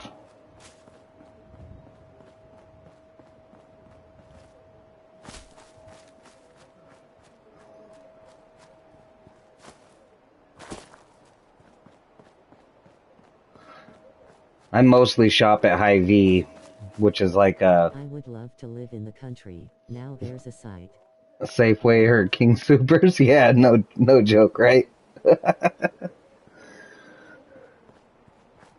Yeah, because it gets hot here in the summer, so like if I want to take everything off, there shouldn't be nothing stopping me. I'm an American. I live in America. I'm free, right? I should be able to ride around naked with a belt on. With a belt on and a 45, just in case some frickin' mountain lion comes out the jungle or out the woods, you know, out the forest. I should be able to be out there butt naked with a 45, just sipping on my beer, mowing my lawn, just hanging out, chilling and shit, you know?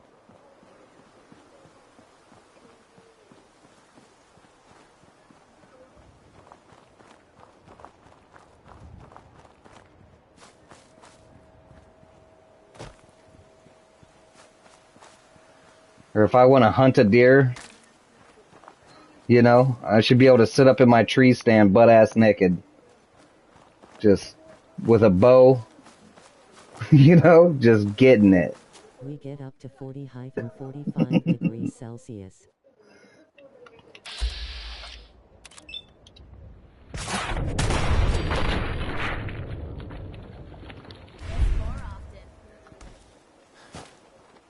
I do all that anyway, grinning, squinting face. Gotta be something of value on him.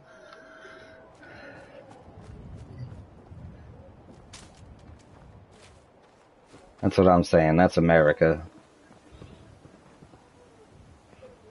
If you ain't ever bow hunted butt naked, you ain't living right.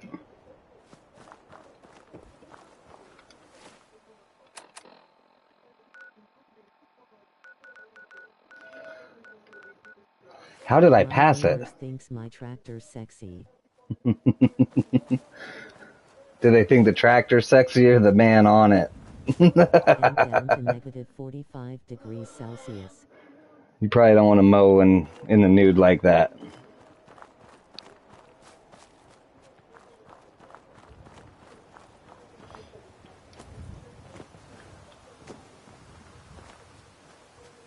I used to have this.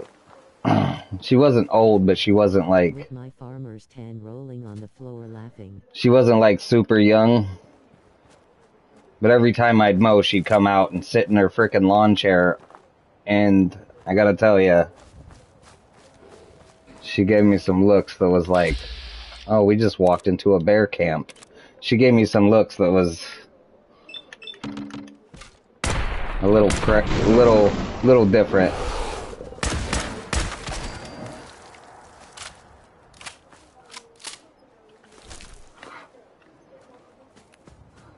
She wasn't a bad-looking old lady, but make you feel uncomfortable having someone watch you mow when you're out there, you know, butt naked. No. And they go in the same time you do.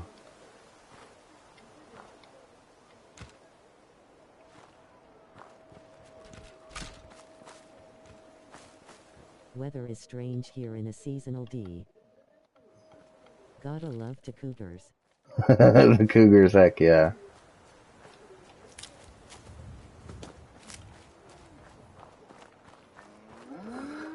Seasonal rainforest asterisk.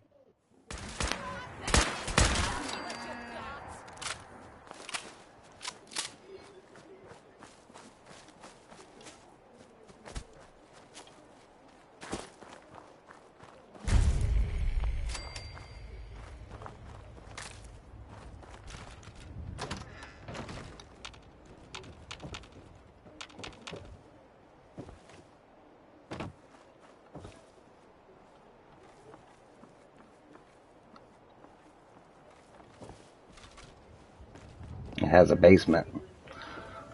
Did that just say federal ration stockpile?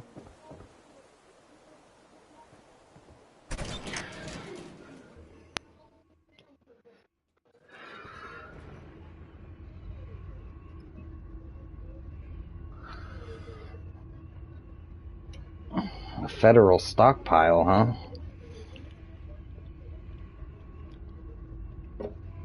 I've seen summers here 110 degrees in the shade, and I've seen winters below 20 degrees. Yeah, it's been, I think the hottest I've ever seen it here was 123. And I promise you, people's frickin' trash cans were melting.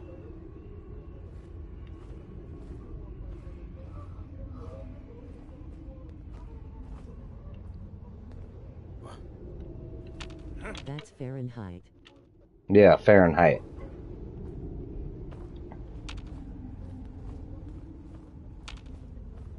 Yeah, I'm American, sorry. We do everything different than the rest of the world.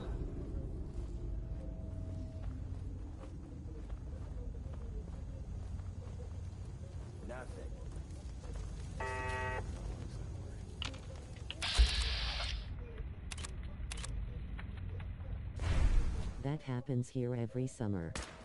I'm not sure what that is in Celsius.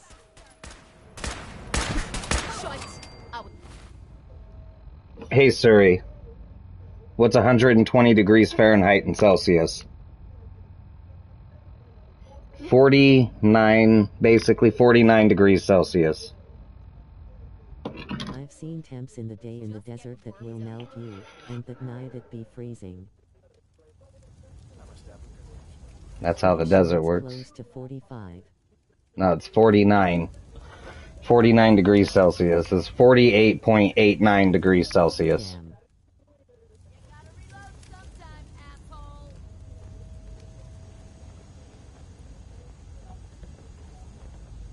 Yeah, that shit's so hot it'll give you sweat stains.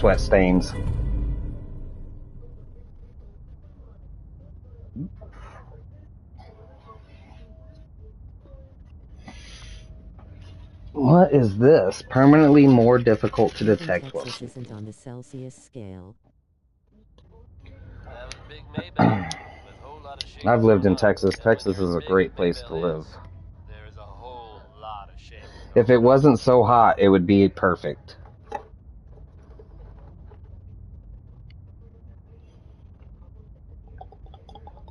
Folks, I'd like to take a moment for something a little more personal than usual. As I'm sure you know all too well, I haven't In always Ontario, the humidity is so bad that you sweat while showering. That's how it is in Texas. You get out of the shower and you need another shower. I've decided to change how I look at things, how I live my life. I'd like to just take this opportunity to thank the Vault Dweller for lending me a hand. You gotta have a cold shower before your hot shower, so that way... Or you gotta have a cold shower before your hot shower and then turn it back cold, so that way you can kill some of the humidity, so you can leave the shower and get dressed and put your clothes on without them sticking to you. BRB. Handgun safety is an important issue here in Diamond City. Here's Big Crosby's take on it with Pistol Packin' Mama.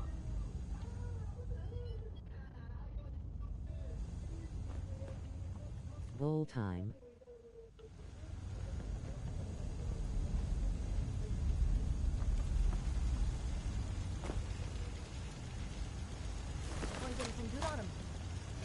Ooh, an actual 50 cal sniper rifle.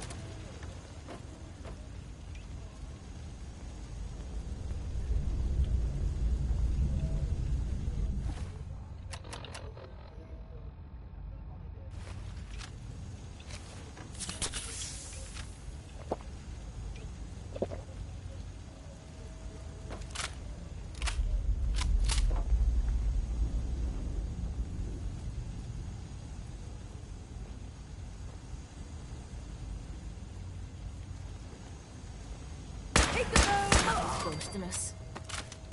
Hold on.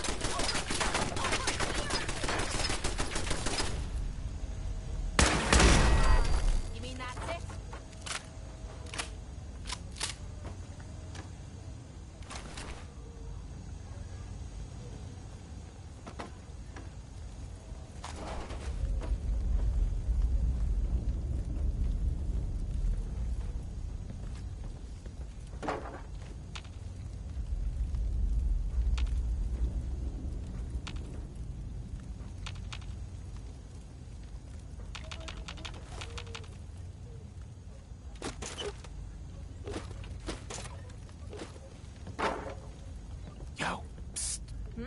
Have any goodies for me?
For me, you're dead.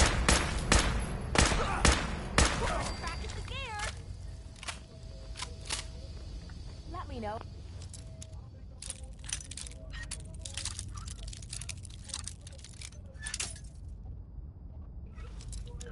You bastard.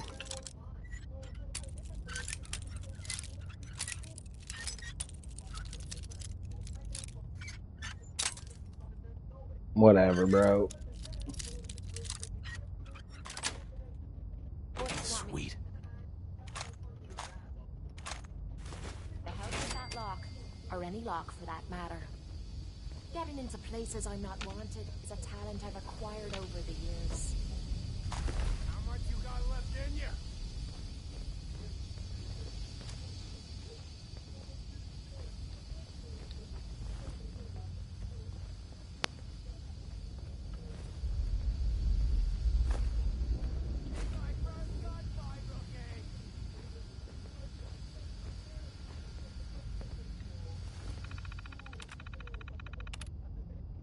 Damn, I love her accent. It's pretty sexy, right? They call it Gaelic. She's like Irish or Scottish. Yeah. I could totally get down on that.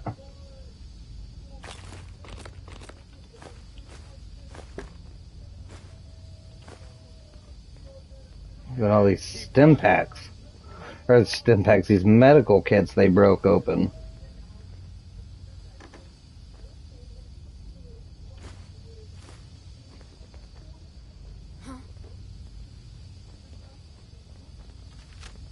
Yeah, I'm Irish too.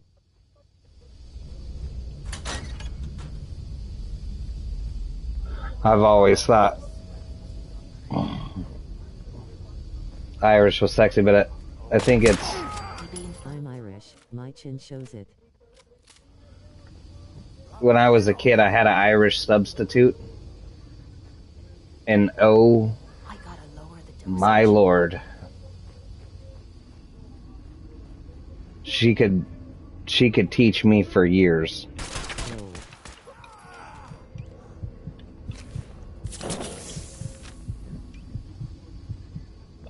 Not a substitute.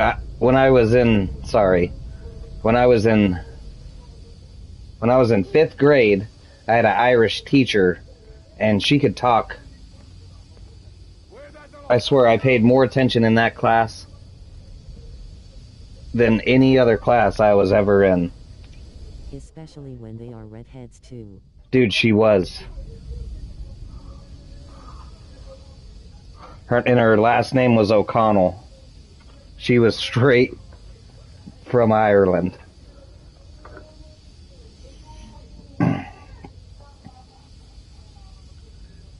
She was like, how do you say it? She was a dime to be for sure, but when she came into the class the first time, we all had gold coins under our seat, right? The little chocolate ones. And she was full blown all about it, man. It was crazy. Could understand her.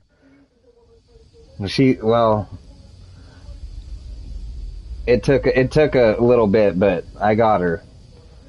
Because she came in the class, she was like, I've been teaching for I've been teaching for 6 years. I'm 24 years old. And I was like, you had me at hello, you know?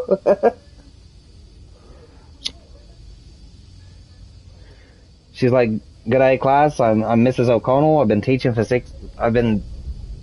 6 years. I'm 25 years old. And I was like, I was done. That was a good attempt, lol. Yeah, I can't do Irish very good, but but I understood the assignment, you know what I mean? I was like, we need to pay attention to this lady.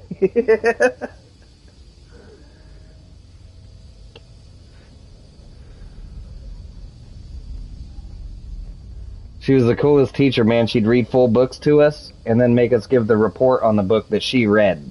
So like for an hour a day, dude, I was just done.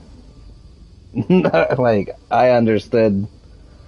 I never heard a book read like that, you know what I mean? I don't have the accent, but I slip back every now and again. Find anything good on him? I would like to hear an Irish rapper that I could understand.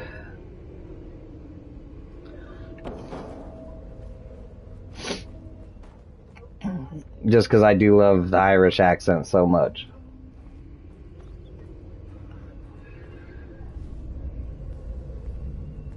That was Uranium Fever by Elton Britt.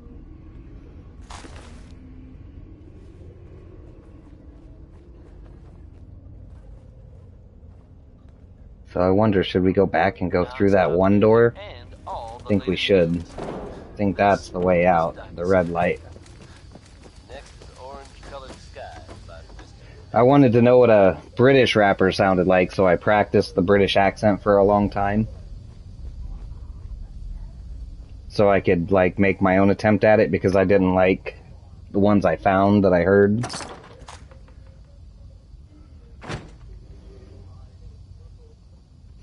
But my British rap went something ridiculous. It was like, well, I'm from the UK, get served like souffle, go off like Hussein, don't care what's your name. I'm sorry, son, I really never heard it. Don't mean to cuss, but fuck, he just murked it.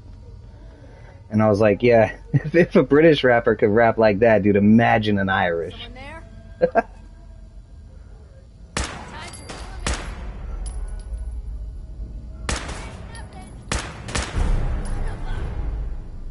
There's a legendary raider. That's the legendary raider. Uh-oh. Probably.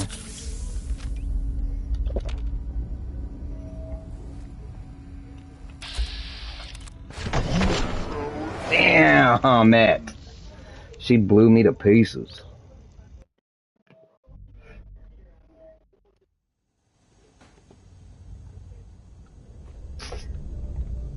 At least there was a bed here.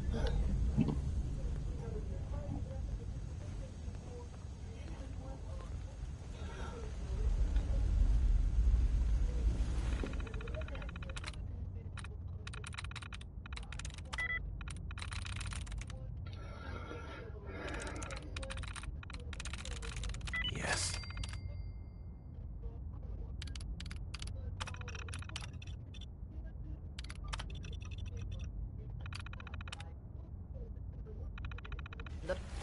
Looking for something useful in that thing.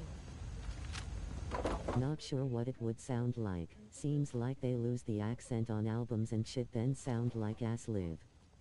What the fuck was that? That's what I was saying, like, could you imagine one? I never found one that was like really good that I enjoyed, but I could imagine one.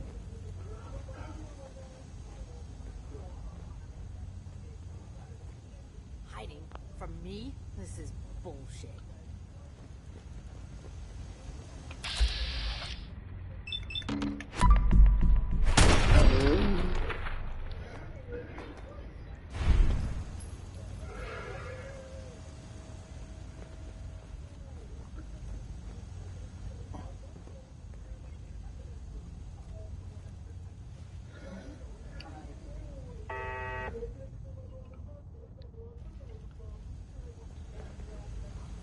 I've got friends in Australia and friends in New Zealand, and their accent's pretty cool too, but damn. That almost got us.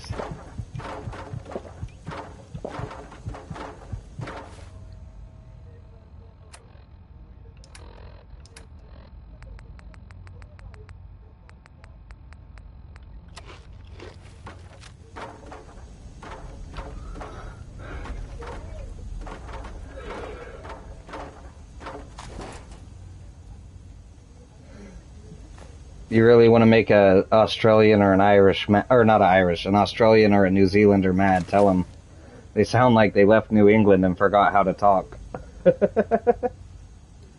They don't think it's as funny as I did.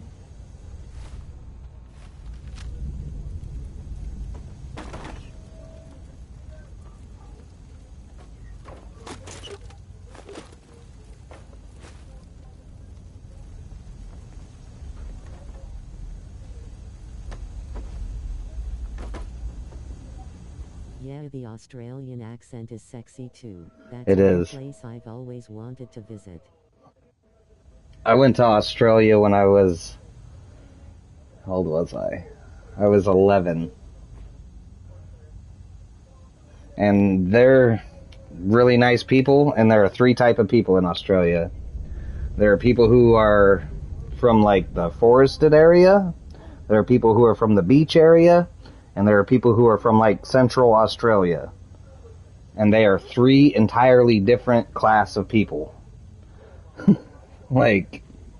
Scared of spiders though. Everything in Australia is trying to kill you.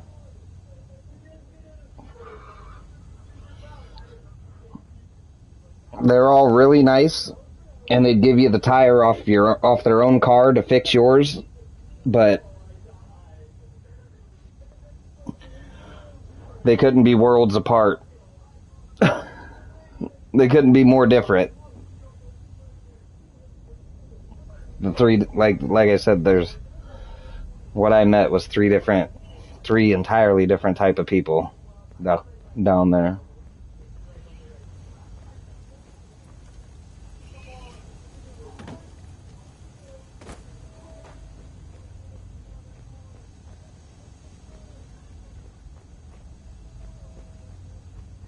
Each and every one of them as nice as could be, but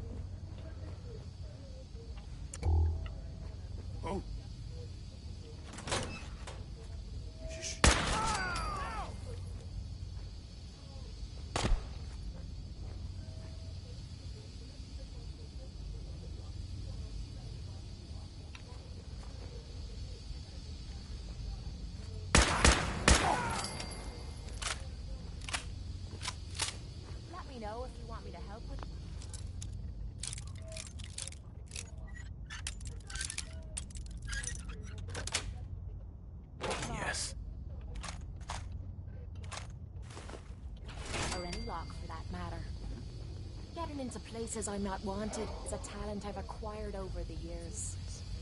And I'm a huge fan of beef jerky, and while I was down there I tried kangaroo jerky for the first time.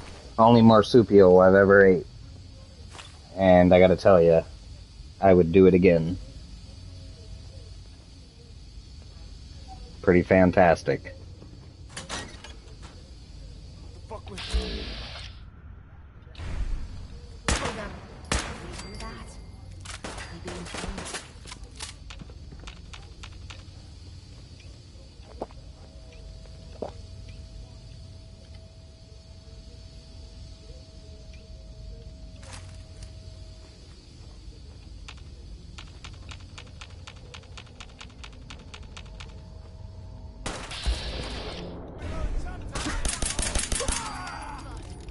That sounds like it would be good. It actually.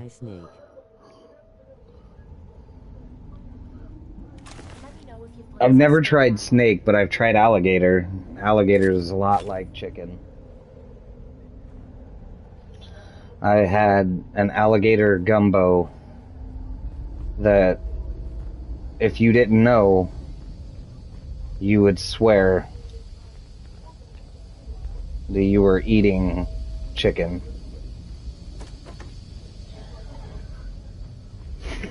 I'm not sure what part of the alligator the meat came from.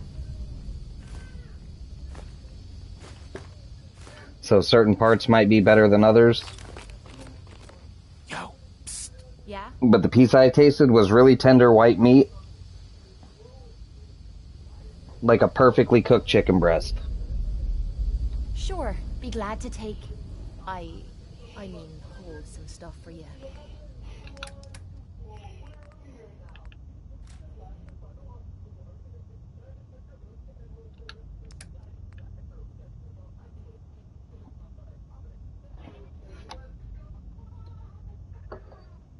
But I've heard... I want to try the two. I've heard snake... Soak it in brine for a few days before you cook it. The alligator meat? Or the snake? Because I didn't... we didn't soak the alligator. I'll catch up with you later, people. I imagine. Have fun. Right on, Rod. I've heard that snake tastes like flaky white fish if it's deboned and cooked right. Like if you're not eating it off the bone, if you have just the meat and you have it in like a soup. Oh, okay. I could be wrong. Later, Rod. Later, Rod. Take care, man. But like kind of like a fish soup is what I've heard snake tastes like. But the only person I know who's ate it had it in the soup style, and that's what they said. They said it's like a flaky white fish.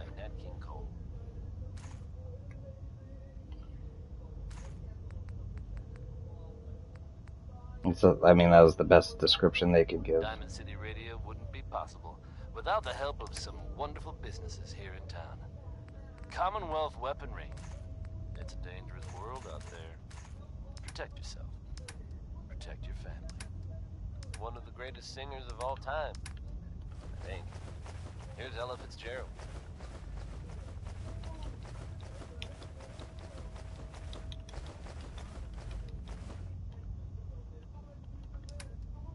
Probably won't like it then. Still want to try it though. Yeah, like I said, I'll try anything once. If it kills me, I'll never try it again.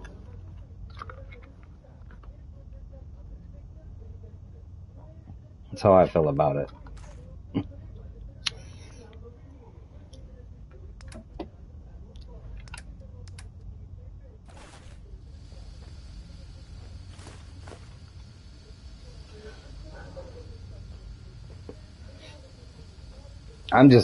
I got this fear that it's going to be the best thing I've ever tasted, and then I would have missed out on it if I didn't try it once.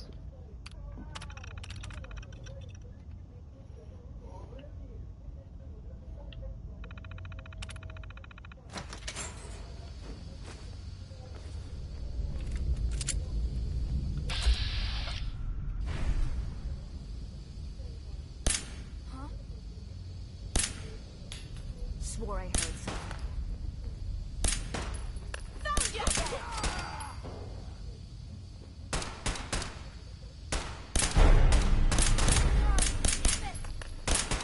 Oh, that was easy.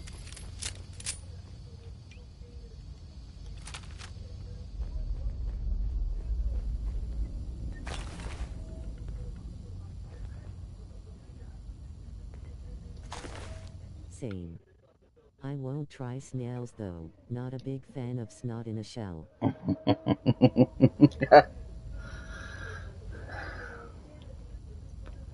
I've tried oysters, so I'd probably try snails.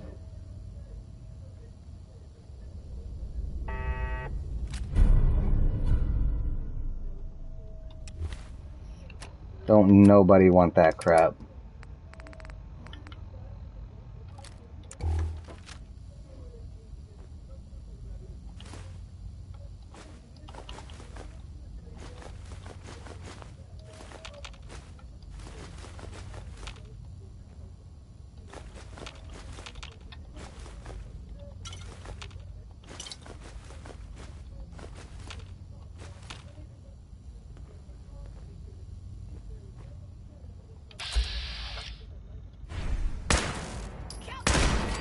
My mom has something wrong with her. She says they are delicious. Lol.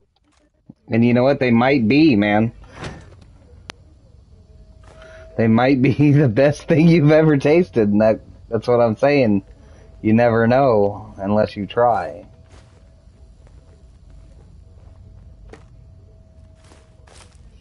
There's no way I would ever say no way to anything except for except for testicles. There's no way I'm ever eating any animal's balls. It's not happening. True, but I'll pass on that one.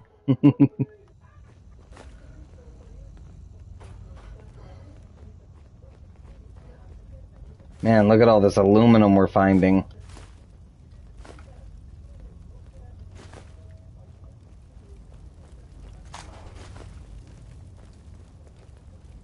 No prairie oysters then? Not a chance.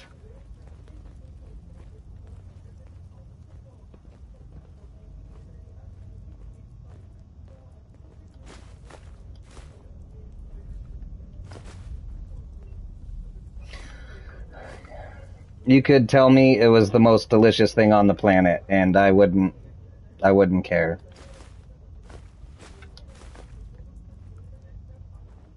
I couldn't do that to the animal.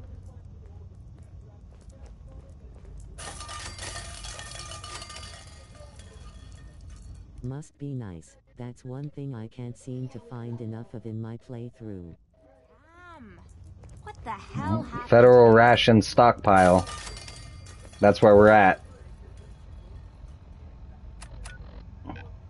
It's just south of the Sunshine's Tiding in the Lonely Chapel in the basement.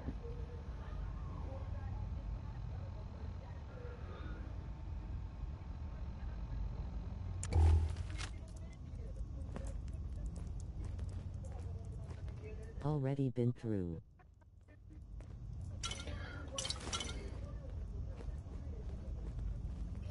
So I guess I would just say look for Federal Rations stockpiles. They got a ton of aluminum.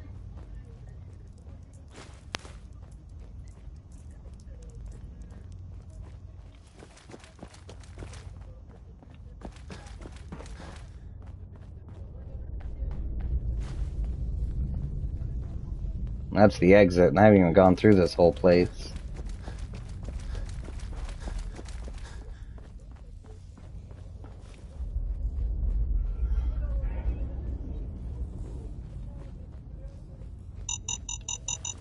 Stay with me. Thank God I got away. Barely. The vendors don't even sell the shipments of aluminum either. I know. That's so crazy.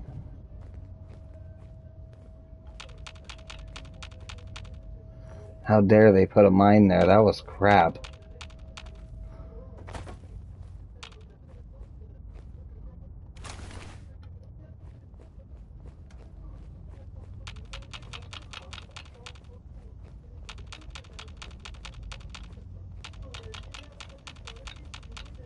Oh, so here's where the red light led to. I guess it all led to the exit.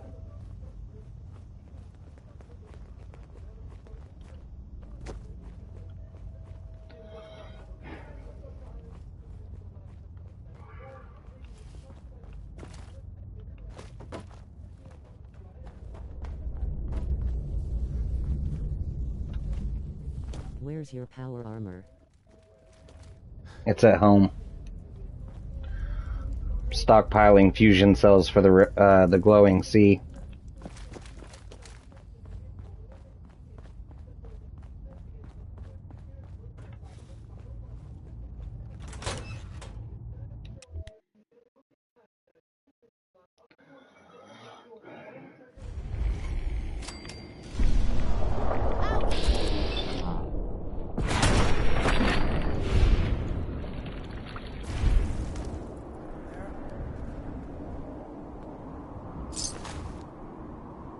Is anyone there?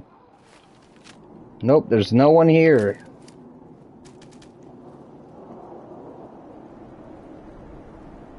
I have more fusion cores than aluminum.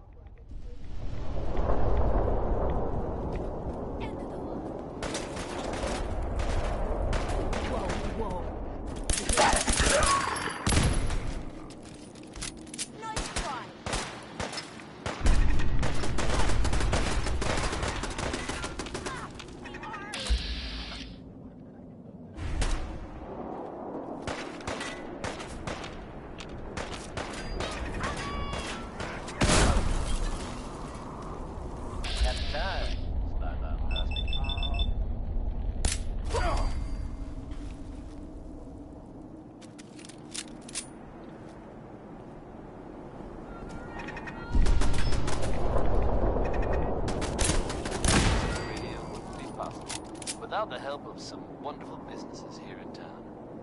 Commonwealth weaponry. It's a dangerous world out there. Protect yourself. If I find you, you're gonna regret it. Next we'll hear civilization by DK.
up. You hear that? We're being followed. Damn it! Blood on my boots.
May as well.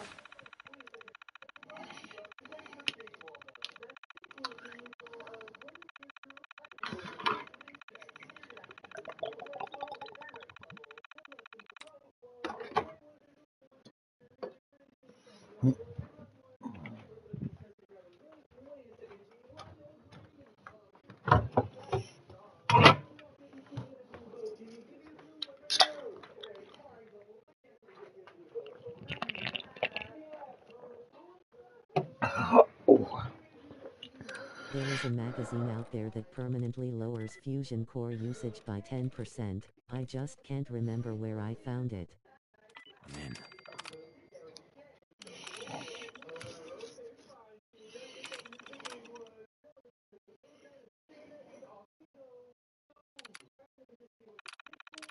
Paint crosshairs on our foreheads while we're out here.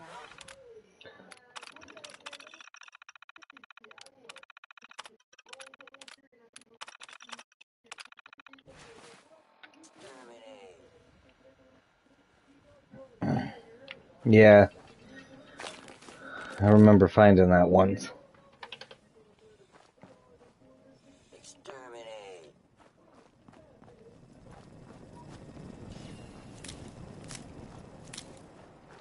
Exterminate.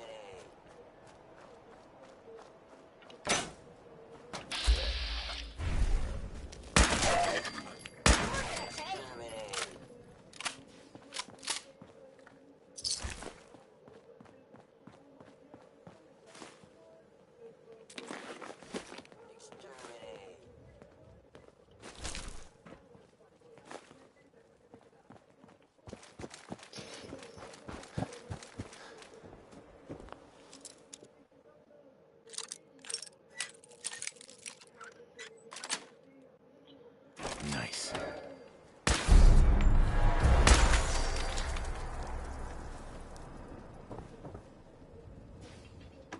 Oh.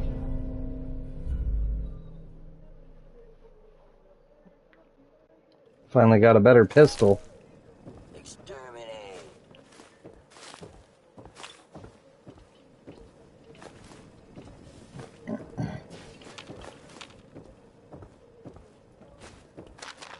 Exterminate.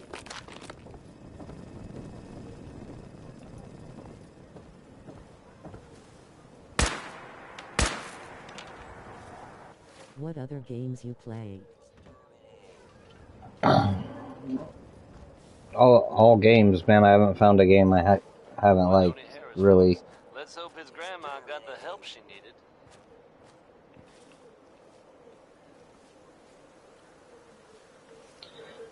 There are certain games I try to avoid. Good news is something often in short supply in the Commonwealth, folks. So I'm happy to be able to deliver a little bit to you. But that doesn't mean I wouldn't play them if it was requested enough. Whereabouts of Diamond City's most effective detective. Valentine is back in town and seemingly none the worse for wear. While details about what happened to him are scarce, I, for one, am just glad he's back. And in one piece. Ark. 7 Days to Die. First here on Diamond City Radio. Not opposed to playing them. I've never played Ark or 7 Days to Die. My brother plays Ark, and he's a huge fan. He's tried to get me to play.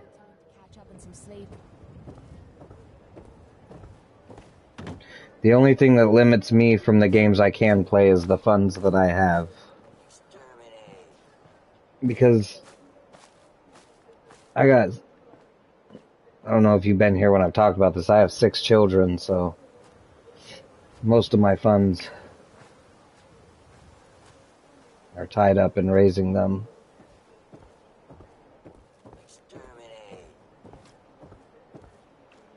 But every once in a while I'll get a little bit enough saved up where I can buy myself something. You should. It's good. Frustrating, but good.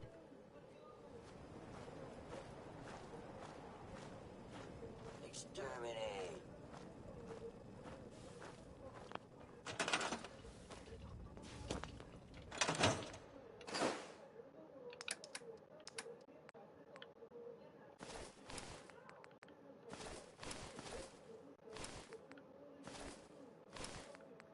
Damn, that's a lot of munchkins.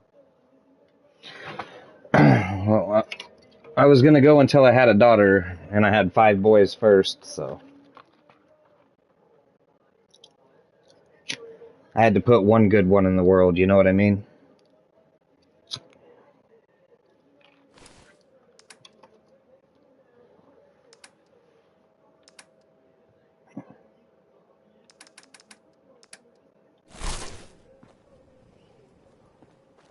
Hey. What you need? Time for the snippy. Luckily my girl did that, so mine is all still in working order. No, but I'm fucking potent. I hit and I can't miss.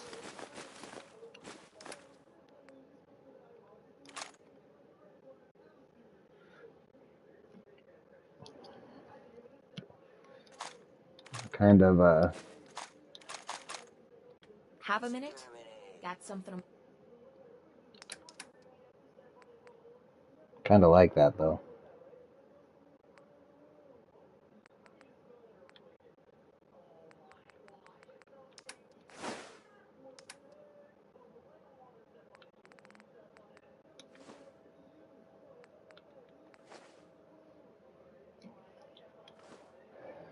Every time we tried, we didn't have to try hard.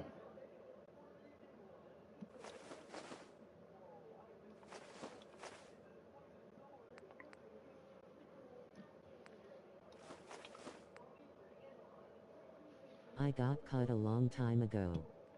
I love kids, love them more when they go home, lol. Yeah, see, and with all my children, I'm hoping the world don't ruin them, and I'll have a heap ton of grandkids that I'll be able to spoil and then send home. I I'm knew not from an early age that I didn't have the patience. I'm not here like a lot of people are that are just here to get a nut, make money, and do it all for themselves and run away and die.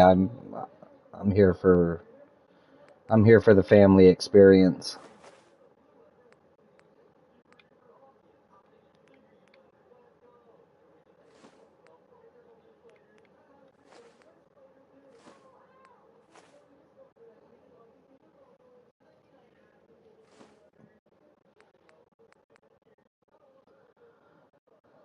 That's one thing I knew I wanted for sure.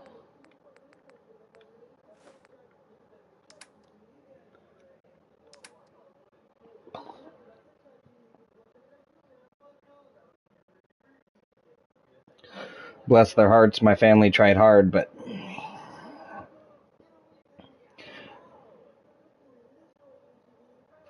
they tried harder later in life than they did in the beginning, and I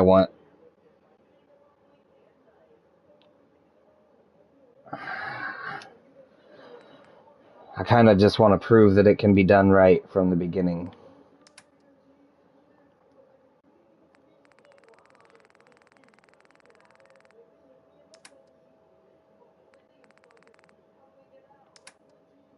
My mind. Of course. Anything you need. Anything I need, huh? I might take you up on that one day. After Tommy stuck me with you, I was expecting to hate your guts. Not only because you agreed to pick up me contract, but because I was waiting for you to order me around like hired help. Now, so far, you've been treating me... Now, I don't mean to sound ungrateful. Do you like how there's a Your kindness 13 in the still middle of that makes me skull's wonder eye? if there's anything I learned in the It's combat pretty zone. sick. It was that nobody does things for other people without expecting something in We return. both got 13s on our back, too.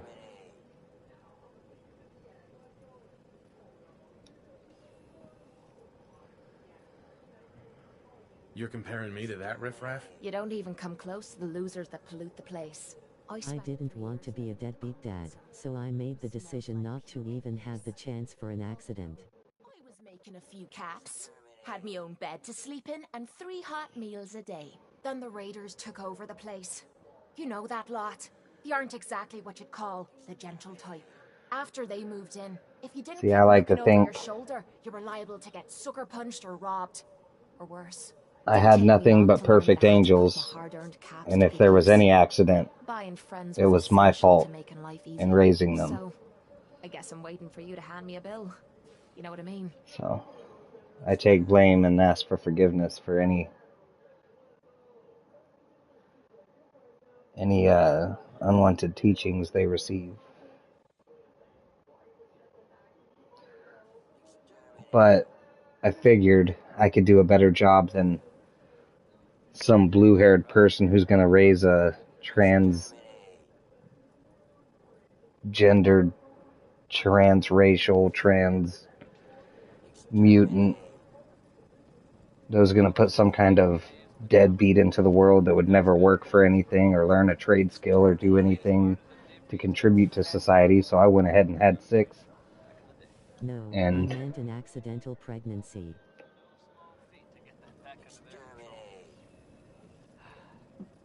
And I think I'm doing just fine. I think we're going to be some pretty productive people in this world. So, and I think more people with solid genes should take an initiative. Otherwise, society and everyone involved in it's going to end up in a place that's so beyond rescue.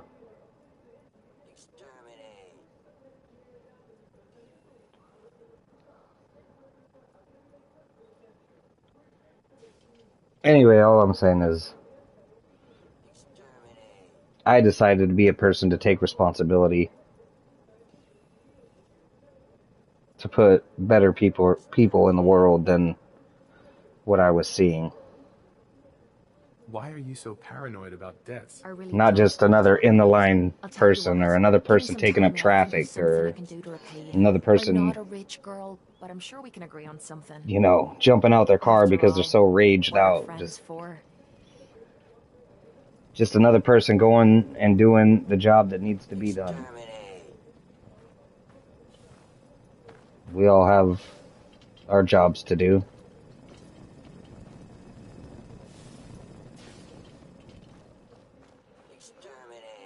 I decided that was mine.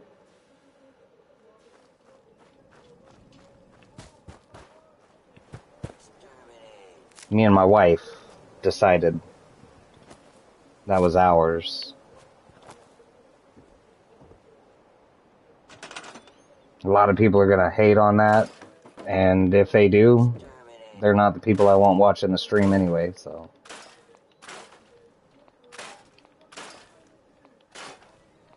I know what you mean. Someone better than us. You always want your kids to be better than yourself. Yeah. I hope my kids can be just half the man my grandpa was. If I've at least accomplished that,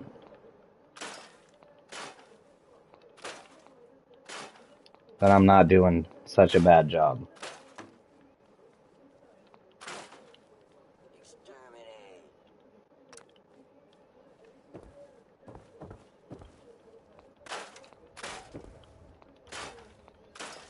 Because I'm not here to complicate life for anyone.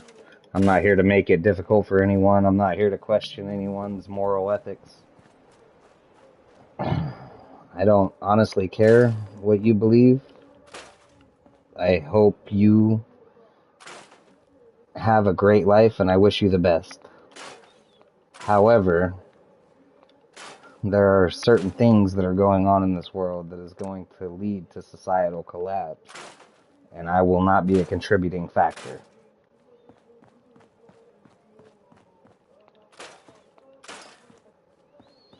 And I do think it's all based on who you were raised by and how you were raised, because not a single one of my kids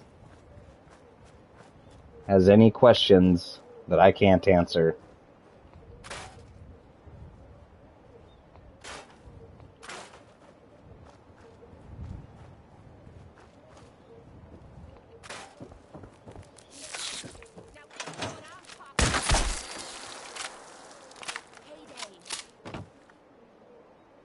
With logic and reason, you know.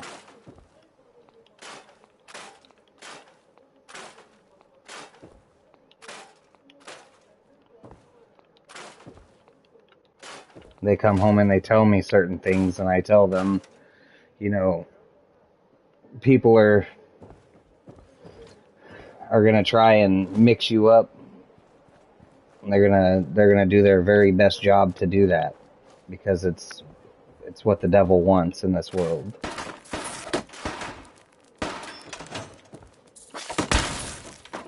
They're here to deceive you, just as the devil is. If you don't find it in Scripture,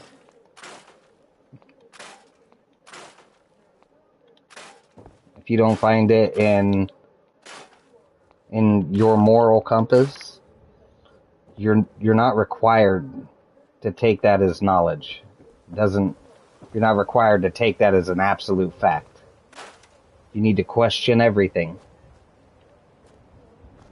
If they say something, ask them why. Why is it this way? And if what they say has no factual basis, then you do not need to dictate your life around it. Because you need to think of your life as you're the captain of the ship. And this is a dictatorship, and you're the dick in charge.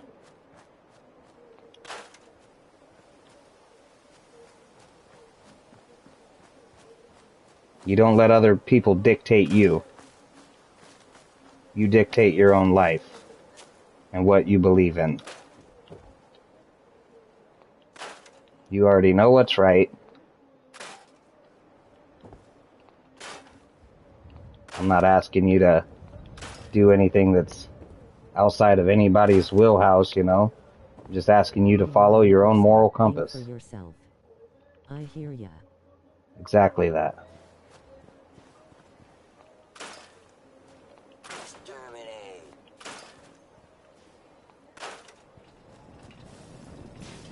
And they've already come to me with questions because of certain parents in their classes, or there's certain teachers in their classes that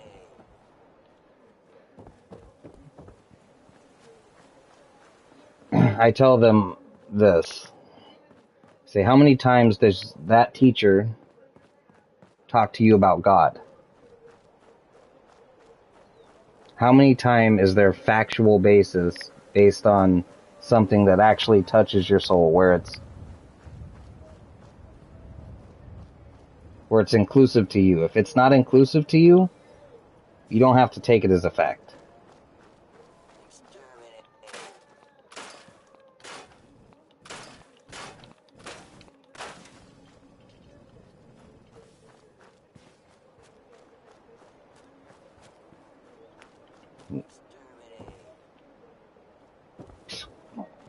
My daughter told me today, and this is how I know I'm doing good, she says, I wish they put a volume button on the vacuum. Exterminate. And I told her, she's 6 years old, I told her, you're doing just fine. You keep vacuuming. Exterminate. If you want some earplugs, we can arrange this. Foul.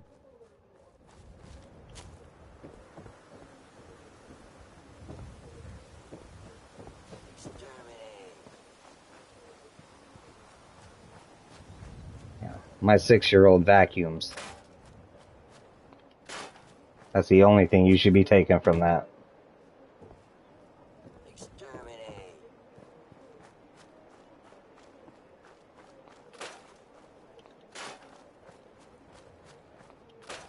She cleans the house so her mommy doesn't have to be so stressed out when she gets home, thinking the floor's dirty, right? Exterminate.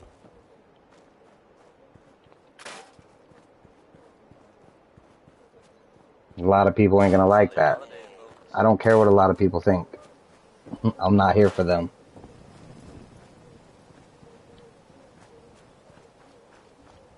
Exterminate. Now, folks, Like I said, I hope you guys pray for you guys, and I wish for you guys nothing but the best. claims by our intrepid reporter. More kids need chores. Too many spoiled brats out there. Very serious implications. Every single one of my kids has a chore. The mayor's office has, of course, issued Every single one of my kids think they participate in rent, all is well. and they earn an allowance, and their allowance is put into a bank account, which will one day be given to them, Unfounded. once they're capable of making responsible decisions with the money they've earned. However, they don't know that it's an allowance, they don't know they have the money. To them, they're paying their part of rent. They're paying, but we don't rent, they're paying their part of the mortgage. They're paying their part of the water bill. This time, it's good rockin' tonight. Exterminate. Everything is a learning opportunity. And if you treat it as such, you won't put dysfunctional people into the world.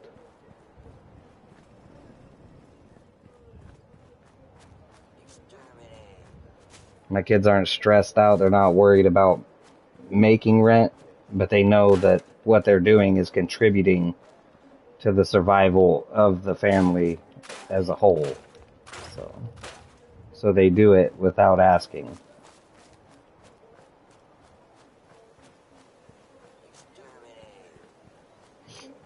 Which, when I go to... When I was a kid, I had chores and I was told that I got to live there. That was my allowance. Right.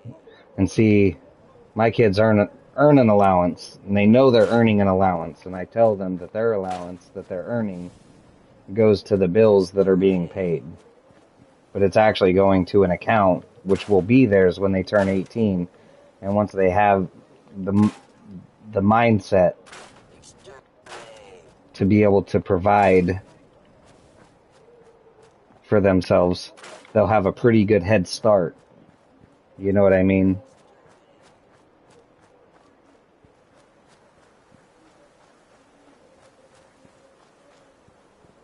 And I teach my daughter the same way I teach my boys. You deserve somebody who's going to treat you what you're worth. And in this world, you're worth a fortune. So you better find somebody who in your heart is a fortune.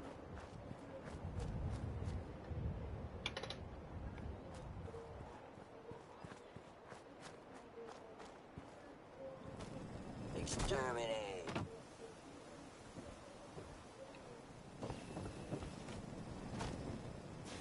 Exterminate. Because the world's so corrupted in this day and age, it's... If you're not going to give them...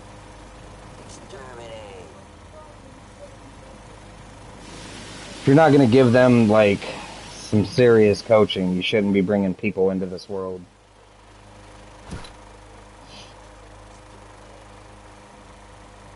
Because we're going to have all kinds of... We're going to have all kinds of problems here in the near future, and it just isn't fair to them.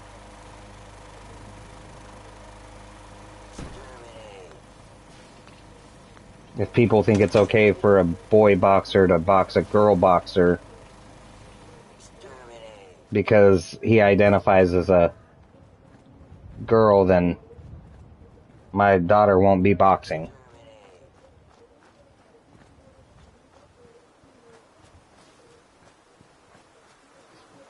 I'm just saying. It's like... I'm not going to just put my daughter in a ring. I mean, she'll be equipped to handle the situation, hopefully, by the time she's at the age where boxing is a class. But I'm not going to put her in there because it's... Tell me about it. It's not disgraceful. It's not fucking correct. Excuse my language.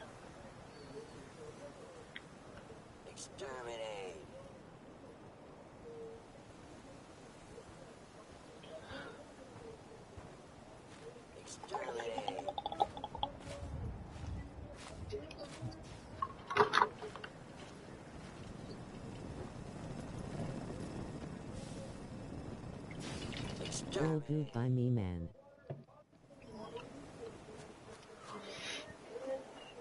And they're like, you're not politically correct, and I'll tell you like this. I never cared about politics in the first place. I don't care what you think is right, or what the other party thinks is right. You're both wrong. Every single one of you is completely wrong. It's crazy that any of you could sit there and try to argue for your argument. To me. There's two things in this world. There is good and there is evil. You pick the side you're on.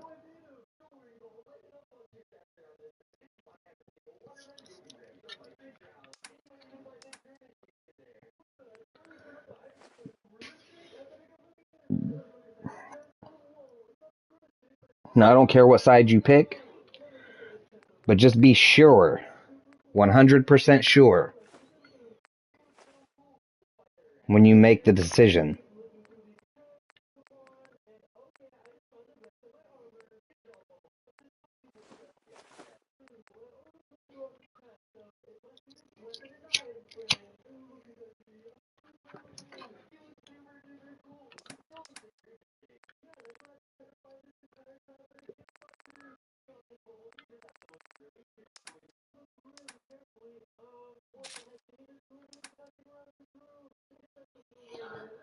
Yeah, we got 29 aluminum cans out of that place, dude.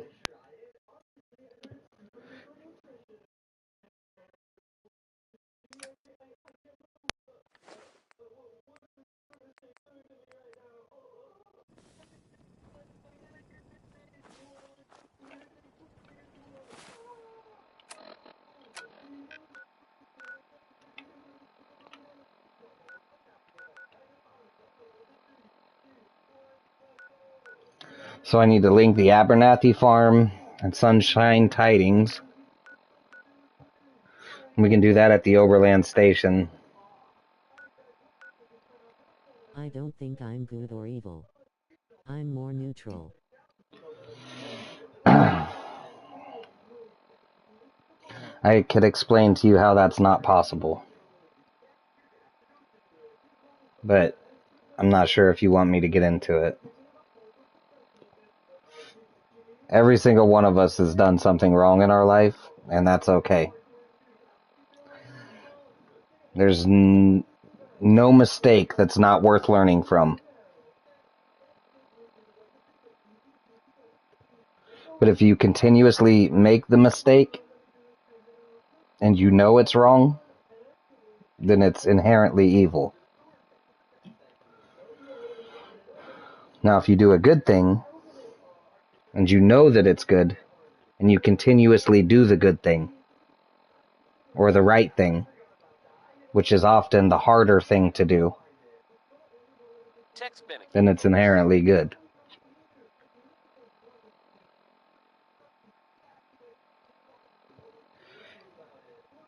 You're not judged by your works in this world. Your works in this world are inefficient. There's nothing you can do to save yourself, because every sin in this world that you've partaked in is as equal to the other. So lying, stealing, cheating, that's just the same as murder in God's eyes. You'll never be perfect. You need Jesus Christ to save you. And all you got to do is surrender your life to Him, and He will show you the way. That's all I can say about it. And I'm not a preacher, but I'll tell you that's the truth. And once you do, the works in your life become very obvious.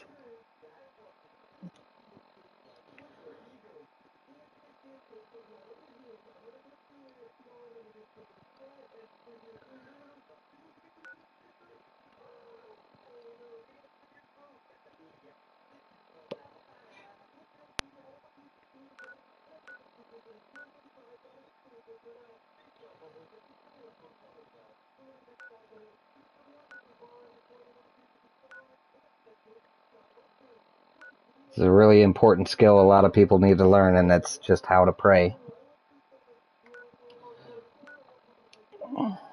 And the argument is this: if you believe in nothing, you get nothing. You receive nothing. And that's fine. I mean, that's fine if that's what you want. But if you do believe, there is a reward that is so great, and it will change your life completely. And if I'm wrong, and it's not real, you still get nothing. But if I'm right,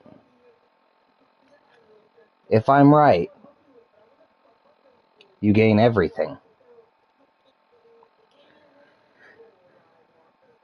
So there's no risk. It's like gambling with free money. It doesn't make sense to not.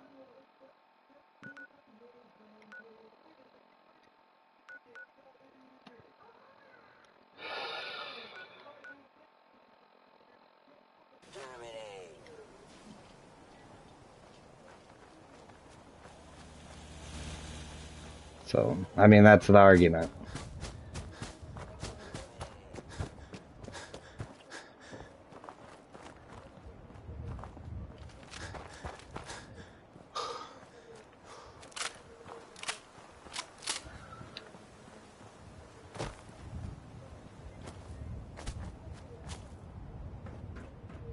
Said, I hope nothing but the best for you. That's fair. Yeah, the odds are stacked against the devil. I mean, even if I'm wrong, right? You gain nothing.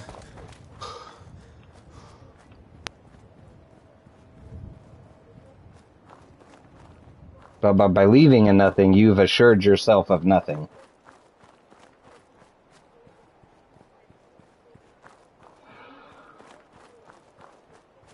The only thing I can say is try it out and see what starts happening in your life.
Watch it. We're taking rats.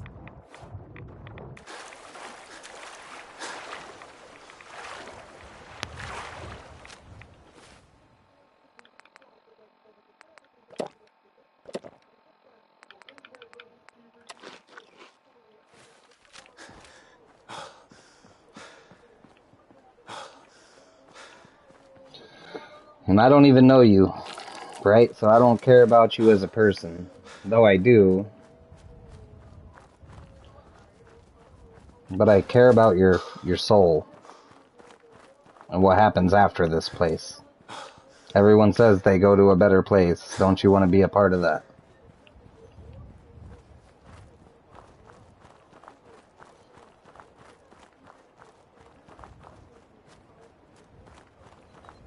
And if you don't, that's fine, because Jesus said, in my Father's house there are many mansions. Now let me go and prepare a place for you. So there's going to be a place that is specifically prepared Need to get back to for Diamond everything City you where they wanted. stay. It's your personalized Biggest town I ever heaven. saw. It's everything you wanted it to be. So that's what you're promised.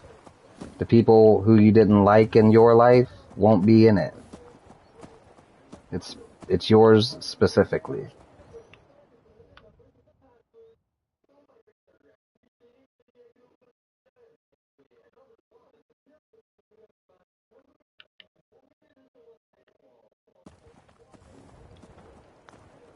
I don't think we've met yet. We were looking for some place to make a new life. So, here we are. I wanted to personally thank you for giving us this opportunity. Anything specific you want me to do? I'm willing to pitch.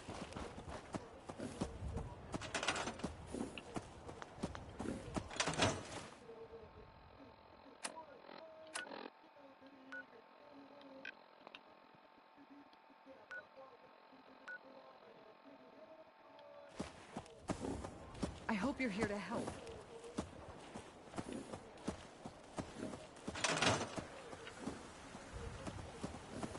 That's right. What's the trouble here? Super mutants came through a few days ago. Only a few of them, but they did a lot of damage before we managed to drive them off. It was only a miracle that nobody got killed. But I'm afraid they'll be back, with reinforcements this time. We barely held them off the first time. We'd appreciate anything you can do to help us defend ourselves.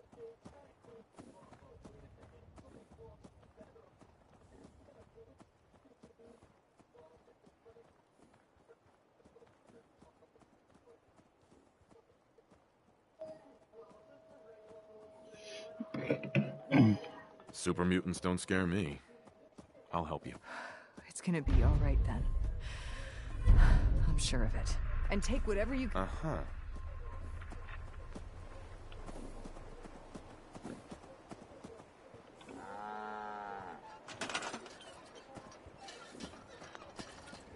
Now I forgot which farm it was. Was it the Finch farm or the Abernathy? Abernathy.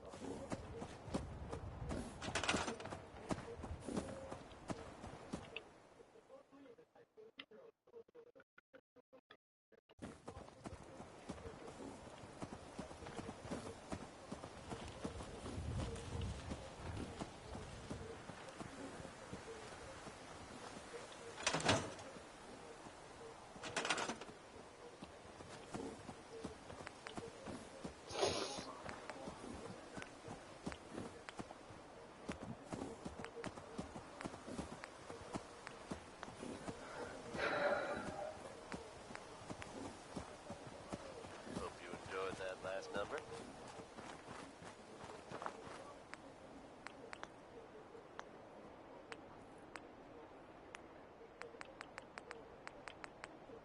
Folks, I'd like to take a moment for something a little more personal than usual. As I'm sure Finch or Abernathy for what? I haven't always been the best at this job. My supply line. I've been pretty terrible. Thanks to the efforts of a few Here, I'll show you. I've decided to change how I look at things, how I live my life. I'd like to just take this out. This supply line is connected to this supply line, which is connected to this supply line, which is also connected to this supply line, which is then connected to this supply line, which is then connected to this supply line, this supply line, this supply line, this supply line. Back down to this supply line and this supply line. We are all connected. And we're about to make a great big star. The top left corner of the map.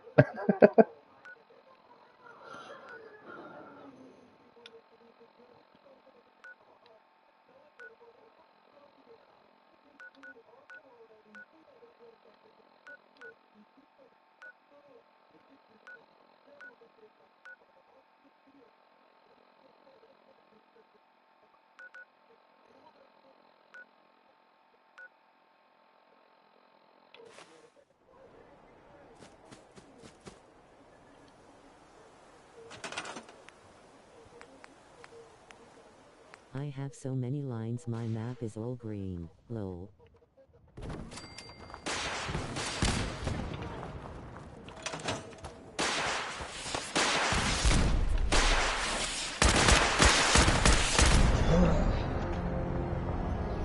Damn, they wasn't joking when they said super mutants were coming. I didn't even have a chance to build defenses. But this is okay.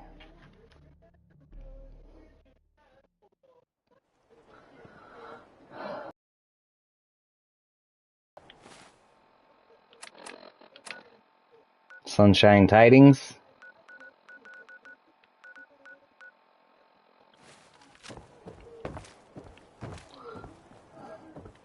We are going to do something way before we get to the Overland Station.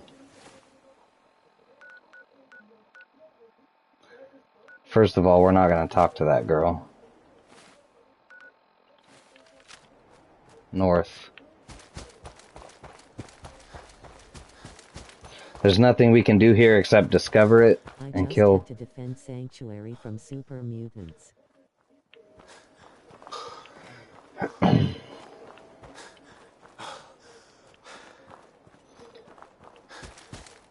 Once I remove everything from Sanctuary that I don't need, there's going to be a giant wall around it to where nothing could ever get in.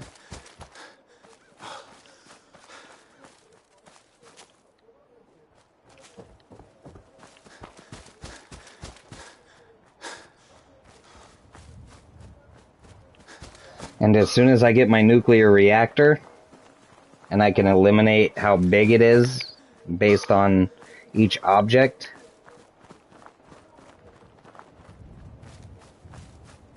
it's going to be perfectly protected. I would love to be able to show you how. I just can't yet because I'm not there.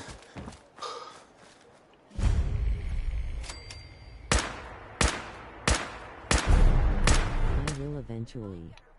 I'm just getting the mats I need. You and me both.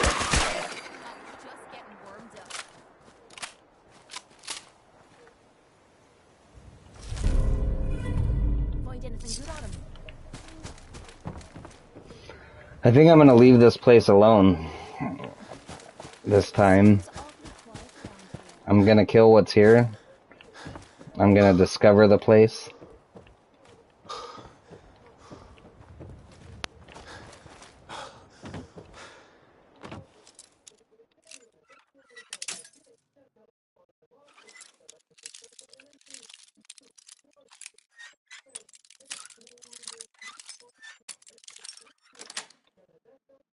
Nice.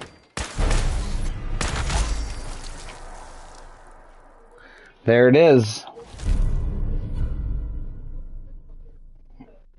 Damn, it's too bad it wasn't combat armor, but that's how you sneak without sneaking.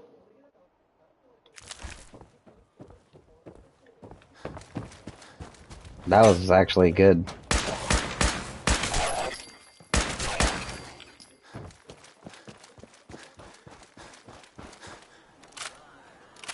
I don't build up many of them, mainly Sanctuary, the castle and Warwick Farm. Do you play survival?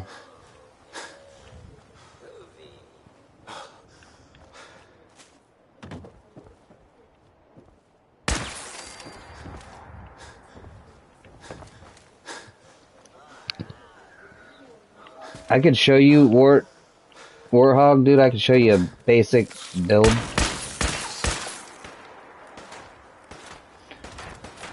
This playthrough. Okay. I can show you a basic build where you could put anything you want here and it will never be destroyed. You can put anything you want anywhere and they can't destroy it.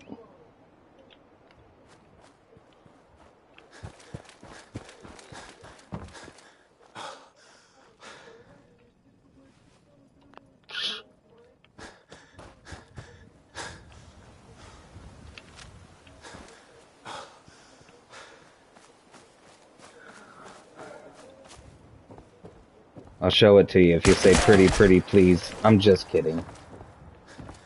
I'm dead ass joking. I'll show you anyway.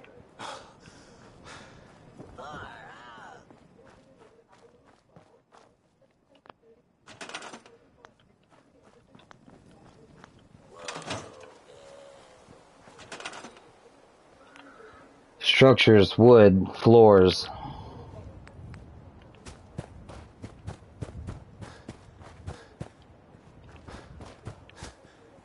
You go to the edge of any map, any part of the map.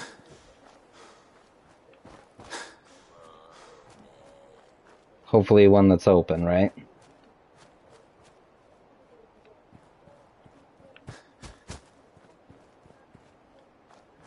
You want it to go in the direction you want it to go in, so. Like to see other people's build style. Pretty, pretty, please. Lol.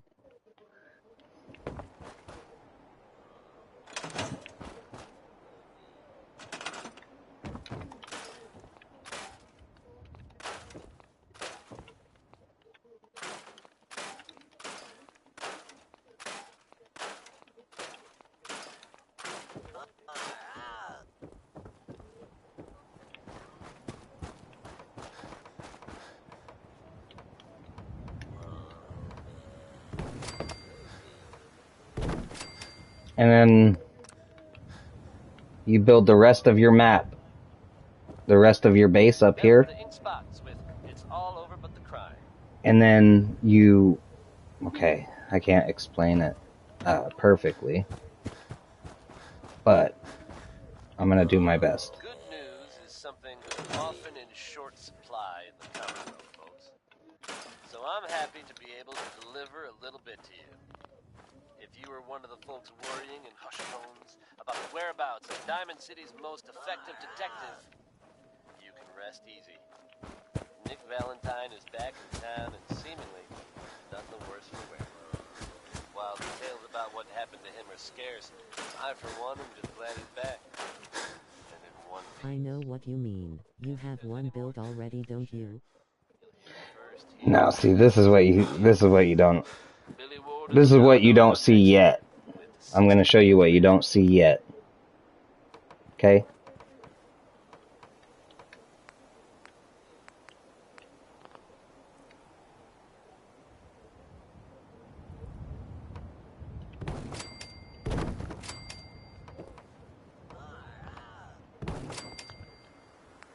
If I can. Not saying I can.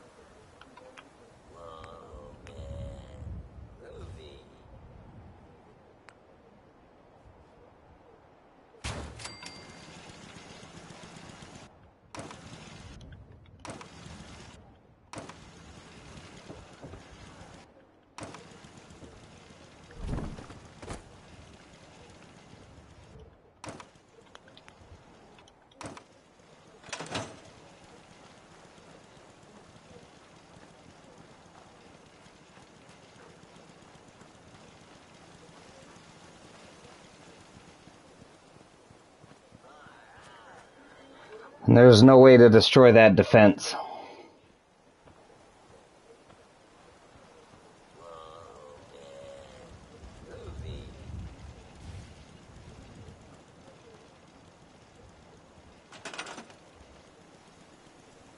Still counts as 8. I did not know you could do that.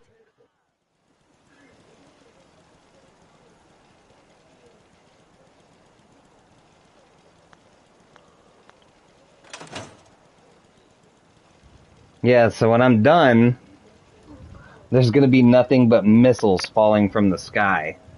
Laser beams. And there will be no one there to understand why. And there will be a wall around every settlement.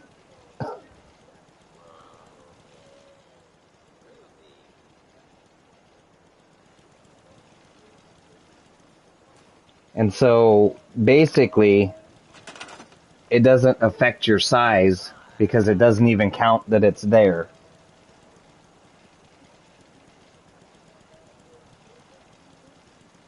Thanks for letting me know that. I'm about to change up my layout a bit. No doubt, man. You always put them in the sky. Because they're focused on your settlers, not your defenses.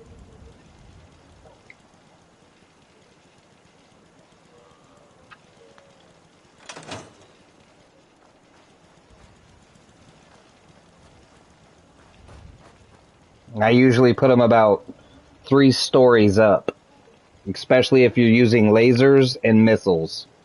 It gives them a greater range.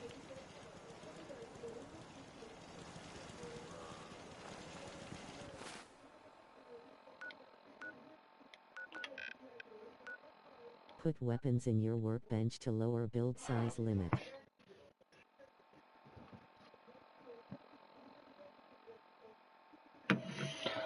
You could also just equip your settlers.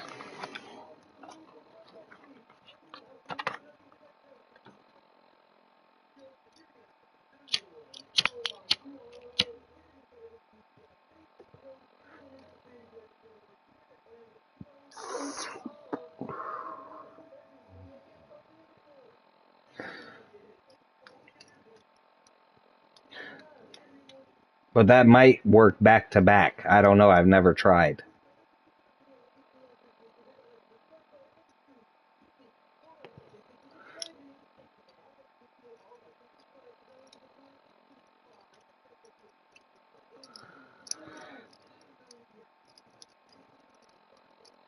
But if each one of your settlers are holding an upgraded weapon and are fully combat, like in fully geared gear,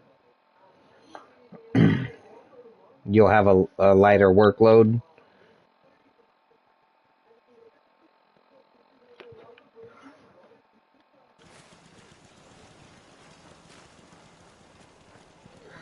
Yeah, so another thing is, if certain turrets take power, you can build the tower all the way up. You can put the power in the air, and then you can string it down from the air and then dismantle. Settlers lowers the build limit. You can dismantle all the way down. Equipping your settlers doesn't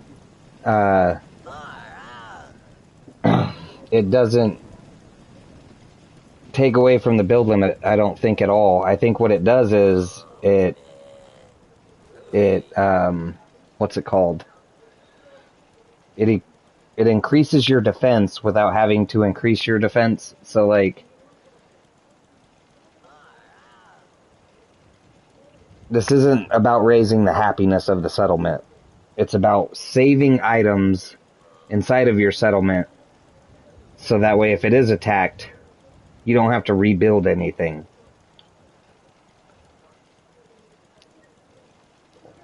Say in each settlement you have one guy that has a missile launcher or a mini nuke, and then you got 3 people with pipe assault rifles, 2 snipers,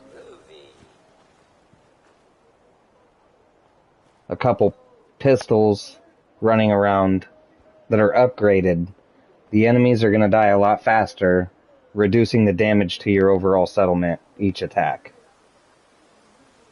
And turrets that require power, you can build the power all the way up 3 stories, and then link the power from the 3rd story down,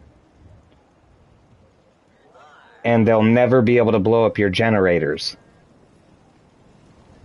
as long as all of your turrets are on the 2nd level, right? I know what you mean. Better defense, better offense. Junlong is running around Sanctuary with my Tesla cannon. Yeah. So say you got at each corner of your settlement, you have 4 missile launchers, 1 in each corner. And then next to that, you have a heavy laser, right?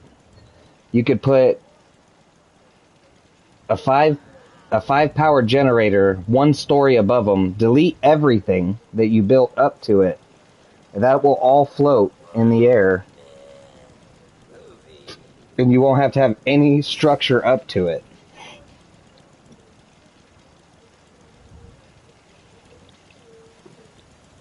Which will allow you to build a wall all the way around your whole settlement. Text mimicking, folks. And then to get into your settlement, all you have to do is enter craft mode and move a wall, walk in, and then hit circle or whatever back button. This time it's more addressing some rumors. And you're inside, and the wall's right back where it's supposed to be. Tales of the railroad. A group working with free synths were trying to escape the Institute. So they can't hurt your crops, they can't hurt your water stations.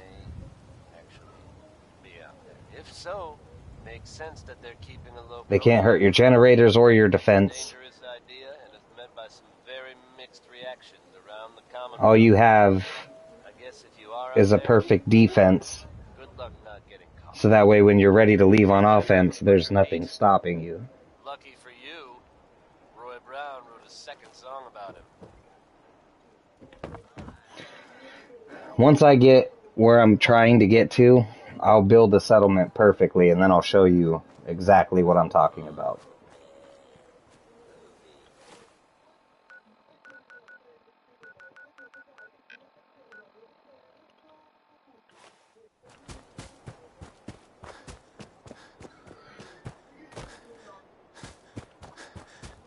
But you can basically make your bases impenetrable.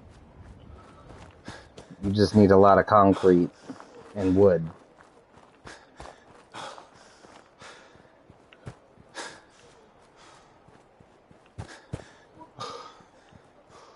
what I did here was I messed up, and I talked to the wrong settler trying to send him on a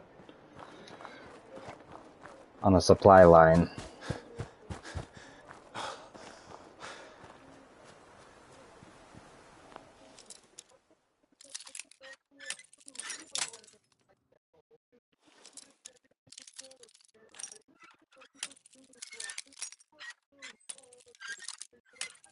I'll be here to see it. I'm trying to put my turrets in the air right now. Got it. Right on, brother.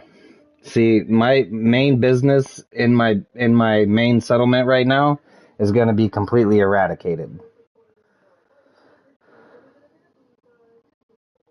All my stores, the whole building, it's all going to be gone. And I'm going to build a wall completely around Sanctuary. And then in the middle... I hate when I send the guy I need to talk to as a supply line.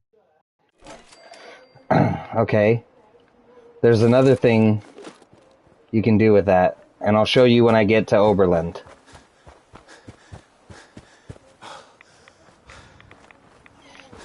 There's a certain console, I don't know, you may or may not know about.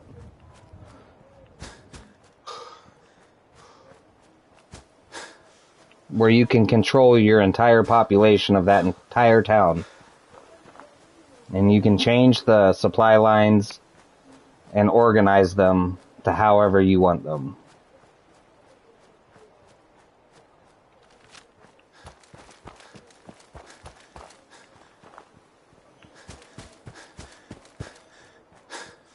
I need to make it to a settlement that actually has a supply line to it, so that way I can build one to show you what I mean.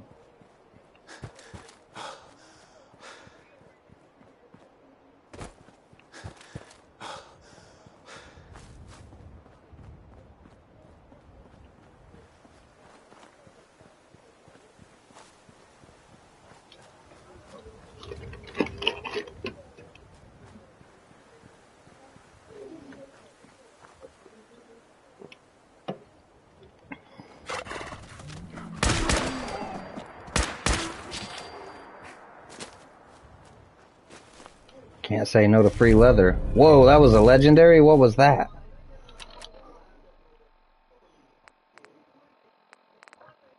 Wasn't a gun.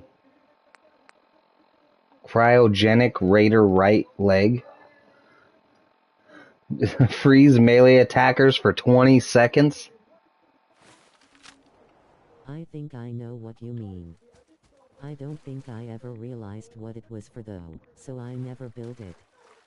Hey, what's crackin'?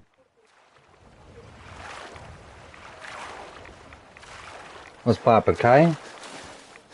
I hope I said that right. Let me read it again. Kai? What's happening, man? How you doing? Thanks for stopping by. We appreciate you, brother.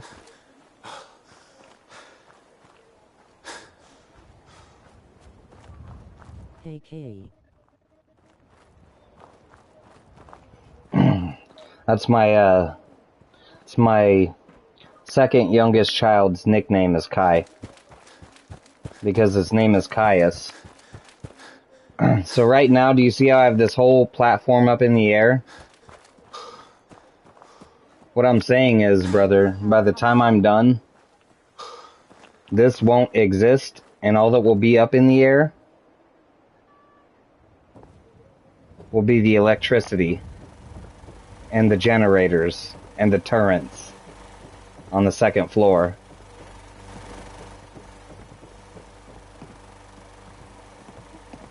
I hope you're here to help.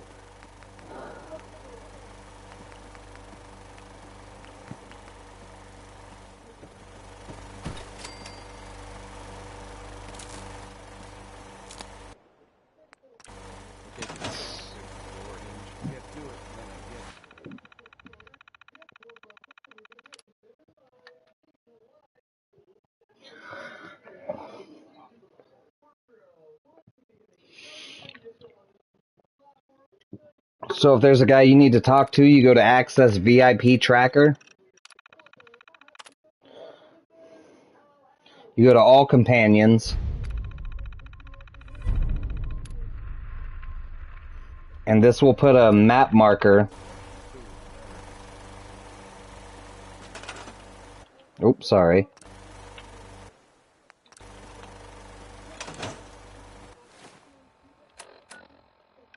On where every single one of your VIPs are. That will make things so much easier. So Dog Meat's at Red Rocket, Piper's up here. We got Preston up there. Over here is... Oh wait, that's Success. Lord Hagen, yeah. Dude, debating on modding up my game. So basically, your VIP tracker tracks every person who is a VIP. That have a specific name or a perk, right? And that will actually add a quest marker directly to who you want to find. And you don't have to say all. You can you can pick them individually. So like shut down the tracker, turns it off, which means we're no longer tracking them, but then you go like this and you can pick them by name. Hey folks, time for some news. Though actually, this time it's And then if there's people who aren't doing a job, you can find jobs for them to do, and if there's no jobs available, you set up scrap yards or more plants or stores or anything. Whatever you need. If you need money, you need caps. If you need caps, you set up stores. If you need corn, you set up corn. If you need mut fruit, you set up mut fruit, right? So we'll do right here in the farming land, in the middle. We'll do 2 mut fruits. We'll do this so we can get some more fertilizer. Because you need 6 razor grain to attract Brahmin. So the more razor grain you have, the more fertilizer you have, which means the more jet you have.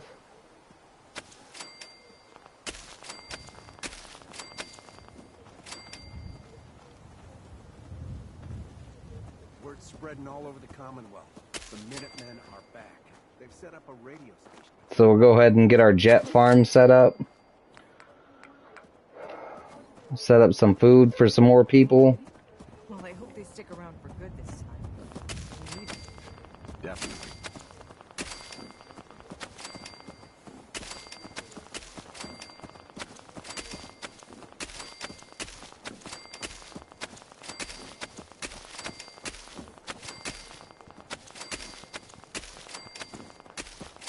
Now that we got some food going, we'll go back up to our terminal.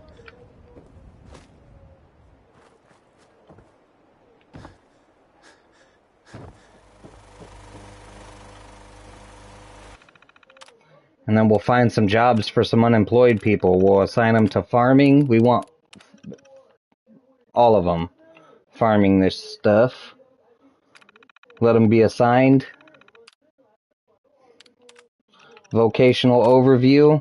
We have 7 farmers and 1 caravaner. Seems reasonable. Except we need 2 of those people here to be caravanners. So what we're gonna do is we're gonna come and we're gonna pick a couple out of our farmers to go to the Sunshine. And we're gonna pick another one to go to Abernathy. And then what we're gonna do is go back up to our console. And we're gonna see if there's anyone else who's unemployed. Assign them all to farming. We have nobody else who's unemployed. We need to check the happiness of this settlement.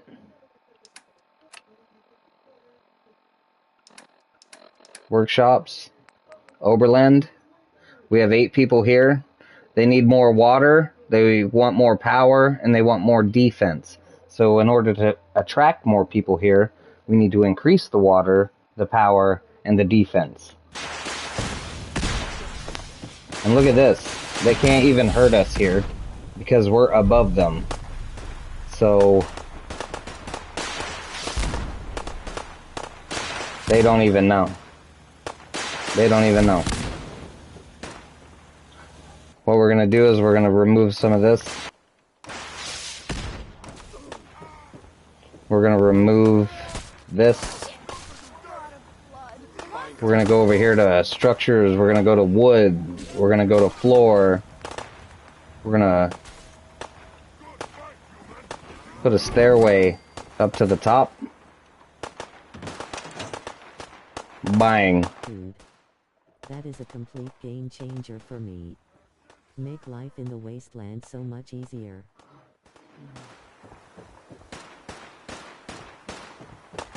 They want to fight?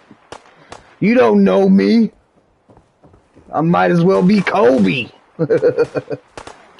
We taking shots for the top.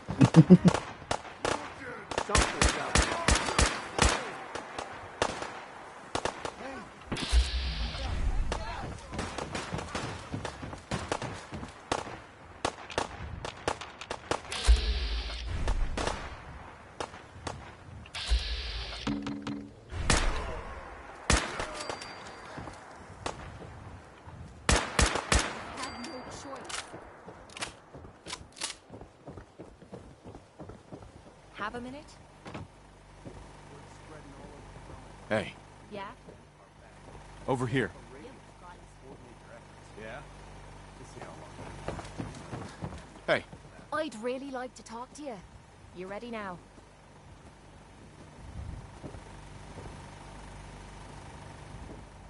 Hey, I'd really like to talk to you. You ready now? of course. Anything you need. Anything I need, huh? I might take you up on that one day. Yeah, After now Tommy see, stuck me with you, I a was lot of people don't get expecting to hate your guts. Not only it. because Some you people agreed to pick do. up me contract, but because I was waiting for you to order me around like hired hell. Now, Trust me, so once I far, get all my missile launchers in place, Hal, you've been you'll damn understand nice how to we me. turned this place Now, I into a don't mean to nuclear sound ungrateful, wasteland. but your kindness is starting to make me wonder if there's anything I learned in the combat zone. It was that nobody does things for other people without expecting something in return. People ask me, they're like, why do you build your bases so freaking high in the sky? It's like, well, why do you build yours on the ground where everyone can touch you? I don't know. Surviving the combat zone must have been rough. That's putting it nicely. I spent 3 years living Let's at the talk about combat our zone. IQ. Smelled like puke and piss. But I called it home. I was Or making a let's few not, caps. you know. Had me own bed to sleep in and 3 hot meals a day. Then the raiders took over the place. You know that lot. You aren't exactly what you'd call the gentle type. After they moved in, if you didn't keep looking over your shoulder, you were Shit'll liable blow to your get mind, sucker dude. punched or It's robbed. gonna change your whole game. Didn't take me long to learn that I had to put my hard-earned caps to good use. Buying friends was essential to making life easy. So, I guess I'm waiting for you. Yeah, I haven't made a No. tutorial on it No or pain. nothing yet, so you won't find anything on YouTube. This is just... That's all my brain right there, bro. You don't owe me a thing. Now I'm having a real You're hard welcome. time believing that. I'll tell you what. Give me some time and I'll think of something I can do to repay you. I'm not a rich girl, but I'm sure we can agree on something. After all, what are friends for?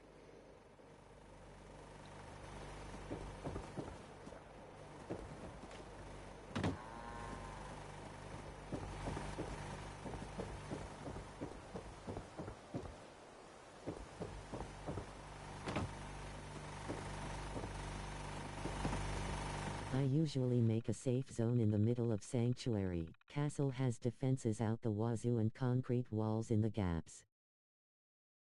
Yeah, see, and I like to put a wall all the way around Sanctuary.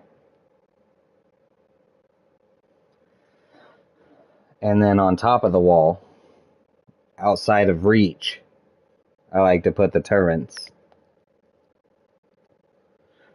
You only have to build up, and it only costs you, like, you only lose, like, what, like, You only lose like 1 wood and 1 steel, depending on what you build, to get the stuff up there. So when you dismantle it, like, you get it all back, or you can store Water it, farm is easy to defend, just a narrow strip of land access.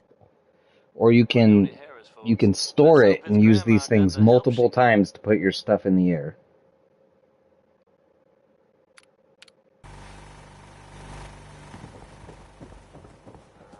Hey folks, time for some news. Though, actually, this time it's more addressing some rumors. Like, all of this, when I'm done here, will be gone. You have heard tales of the railroad. This whole thing is going to be gone. The only thing that'll be left is the stores. While it's impossible to say for sure, And there will be a store in every settlement. if so, And we won't need to become a water tycoon to become rich. it's a dangerous idea and is met by some very mixed We'll be rich around the Commonwealth. by the stores in our settlements. Good luck not getting caught. Next up is Cole Porter with Anything Goes. Maybe not the best way to live your life, but you'll get the idea.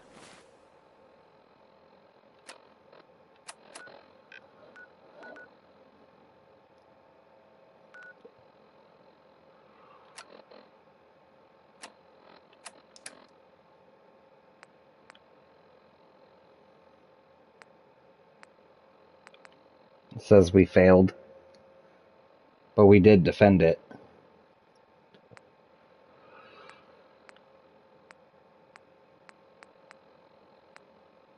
Lol, I a water baron. I have more than 5,000 purified water. Right. But there's a better way. Maybe not a better way, not a faster way, but there's a better way, right? If you want to leave it to where it can defend itself, there's a better way.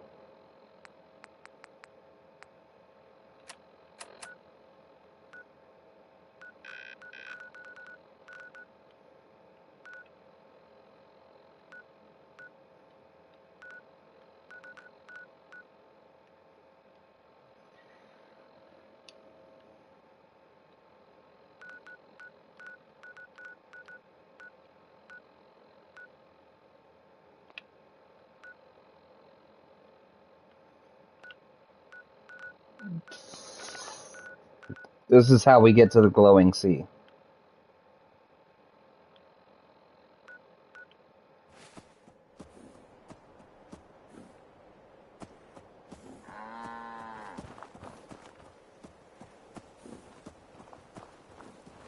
We're going to set up all our settlements. I wanted to buy the big boy from Arturo in Diamond City, so I need Cap's quickest way I could. I gotcha. A lot of people focus on that.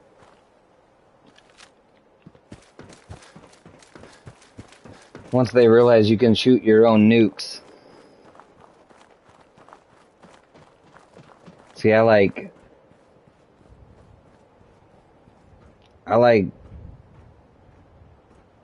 steady progress. Something we can build from the ground up, right? Something that's going to defend the entire wasteland, our entire way through it. Like, I could be all the way over here, and the missile launchers I'm going to put up there eventually will stop anything from touching me here.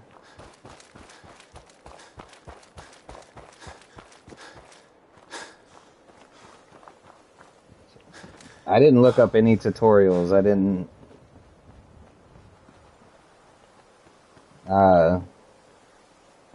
didn't go ahead and set up all the stores in Castle eventually. I didn't go... Yeah, see, I'm going to have stores in every location eventually. Right now, I don't have emporiums. But once I start building emporiums, I'll be moving the stores that I have throughout each settlement.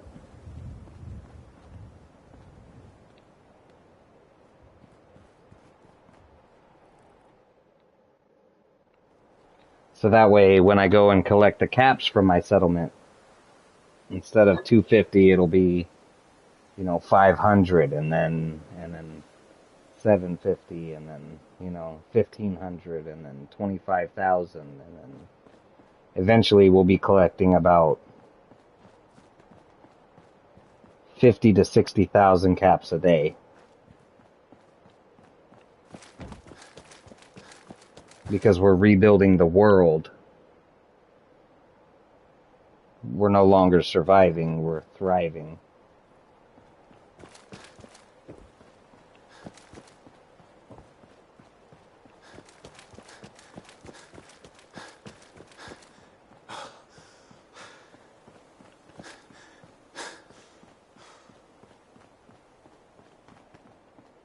That's the point of this playthrough, is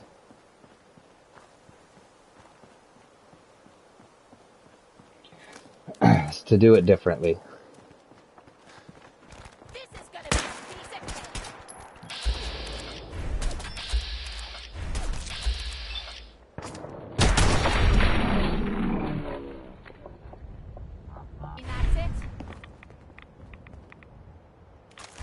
Why bother? That's just garbage. I toss it.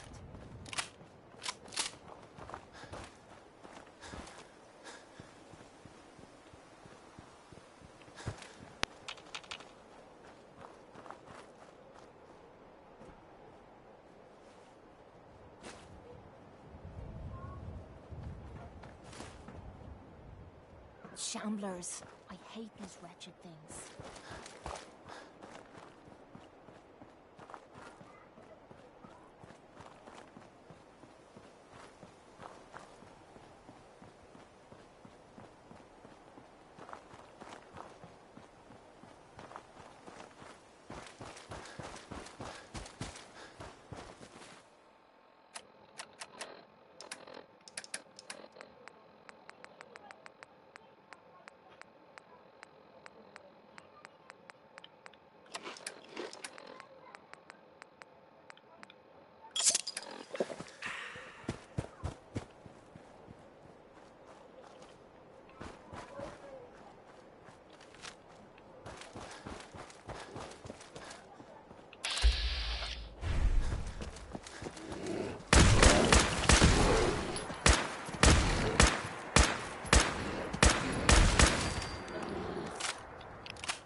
Yeah, and then it's bedtime.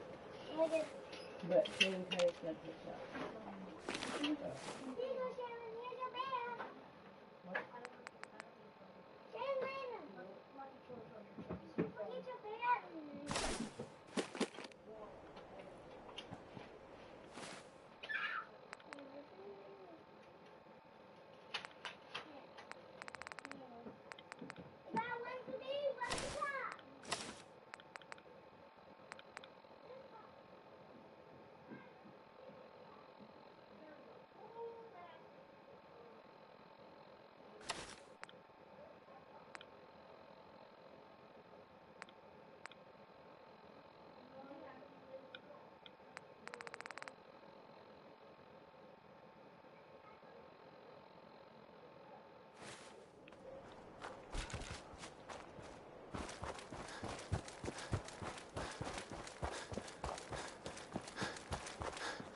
Steady Hutton there with It's a Man.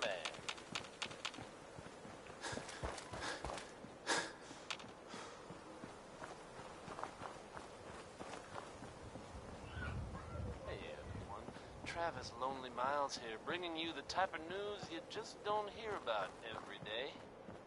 Word is that a group of soldiers from the Brotherhood of Steel were sighted in the Commonwealth recently.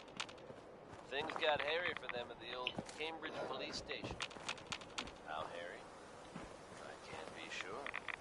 But I've heard about the kind of firepower those guys pack. Couldn't have been good. They're fine now thanks to everyone's favorite vault dweller, who happened upon the scene and lent a much-needed hand. Good job surviving out there, and best of luck to all involved in the future. Yes. Travis Lonely Miles here, bringing you Louis Jordan with Keep a Knockin', which is what you've just got to do until the damn door opens.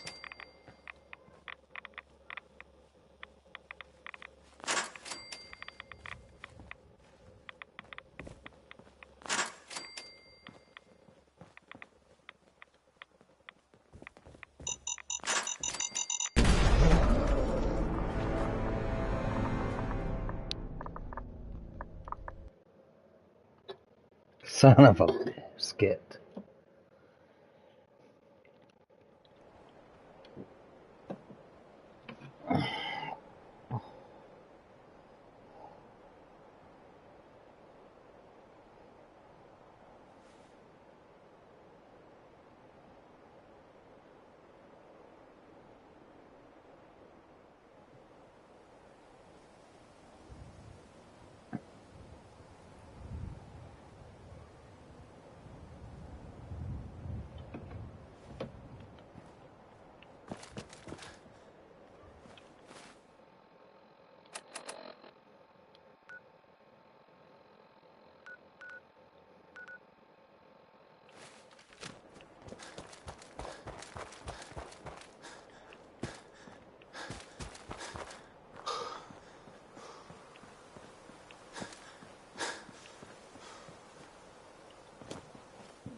My wife's gonna be home soon, and I'm sure she's gonna want to race. Oh shit, that's not what I meant to take. Whoops.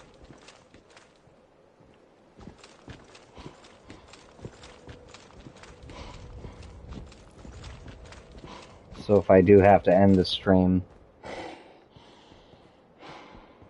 it will be to race. If you guys are into racing games, that'll be what we're doing next. Just figured I'd let you know.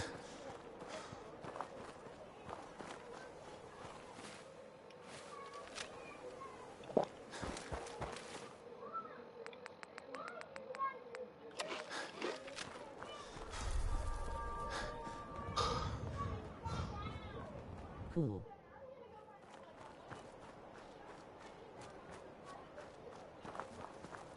I don't know how she's gonna come home. She might come home tired and say I'm going to bed, but most of the time she wants to race.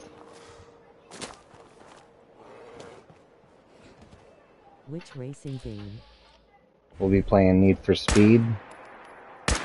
If we play. She's started Hot Pursuit. It's one I played when I was younger, but it's something she's enjoying now, so.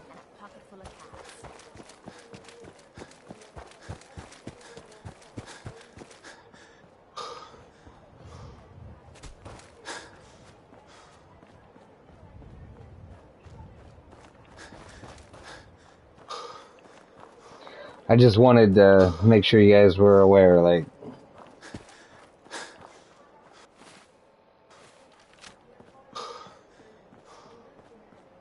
anything I can do to make her happy, that's what I'm gonna do, so.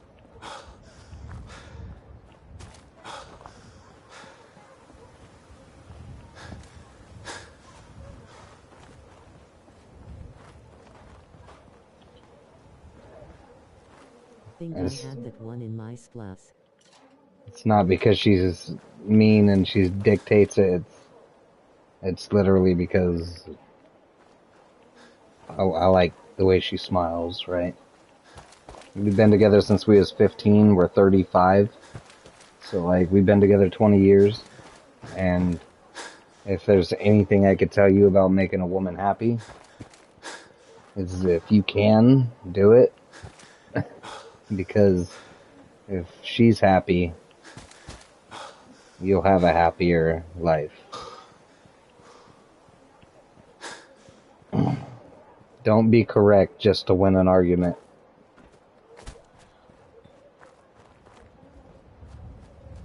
Let her realize she's wrong later. Away from you.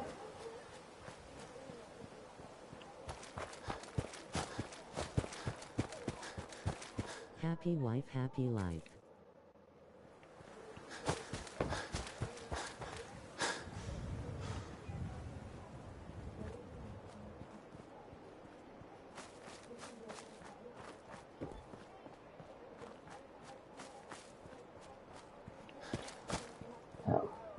Yep, no matter what, like she could tell somebody 2 + 2 is 10, and it doesn't matter. I would defend her, and I'm sure any real man who was in that argument would be like, "You're absolutely correct." And it doesn't matter that she's wrong. That's not what matters. Eventually, she's gonna find out she's wrong. Just make sure it happens far away from you. That's all you can do. Diamond City Radio. Now here's Ray Smith with Right Behind You, Baby. This is a super mutant hold.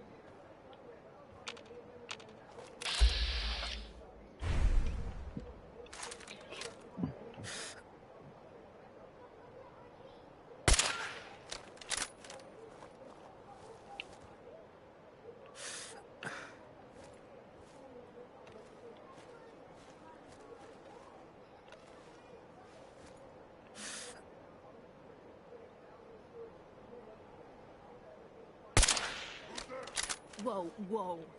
You hear that?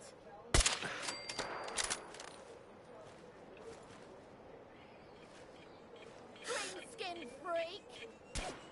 When you get to Vault 88, the one where you become the Overseer, how do you run it?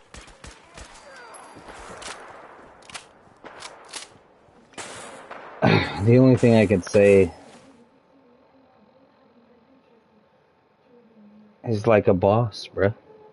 I'm gonna try and make all the best choices. I'm not gonna rob the place. I'm gonna be completely honest. I'm gonna play it like I live my life. Unless that's not good for my life. Like, the only thing I can tell you for sure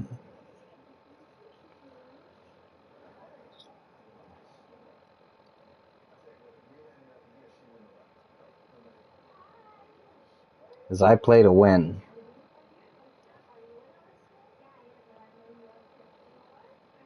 And that competition that lives inside of my brain is 100% real.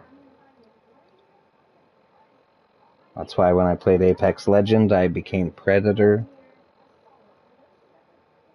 When I played Fortnite, I played in Platinum and Diamond.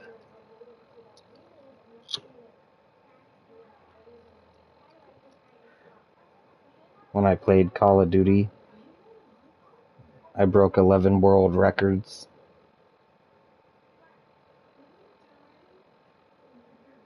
This is the vault that lets you experiment on the residents. then I'm gonna do it with the sound mind. I'm not gonna make any terrible choices.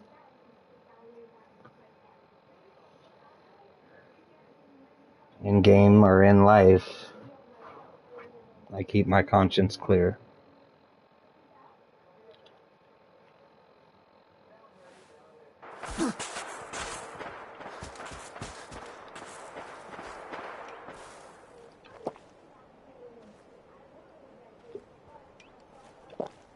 No need to muddy the waters.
Something's ghosting us.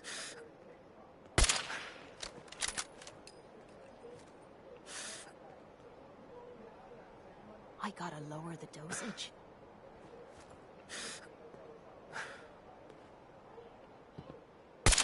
Hold up. You hear that?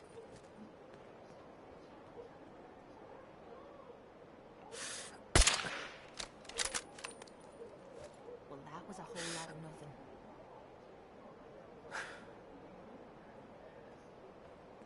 I'm being followed.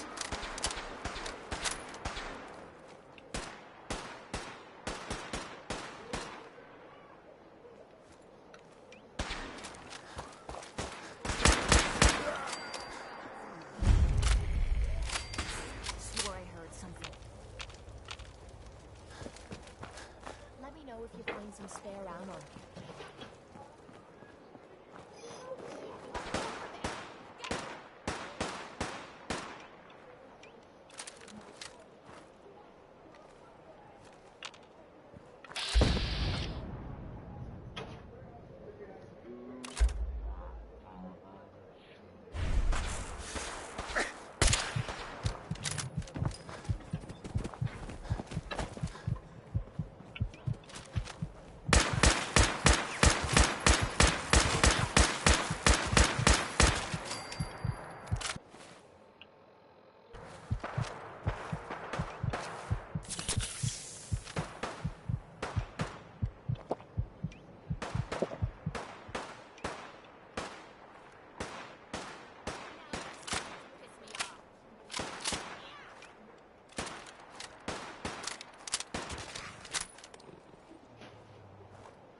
Whoa!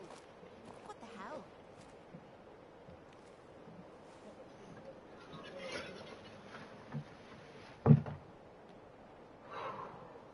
Making me feel like a jilted lover.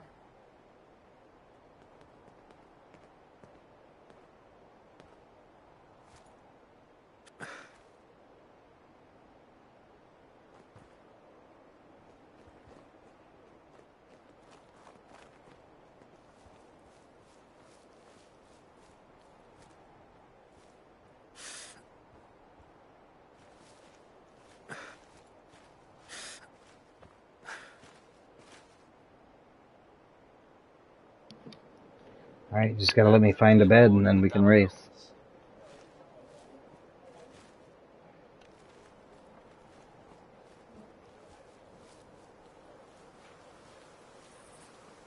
Folks, I'd like to take a moment for something a little more personal than usual. As I'm sure you know all too well, I haven't always been the best at this job. Hey, let's face it, I've been pretty terrible.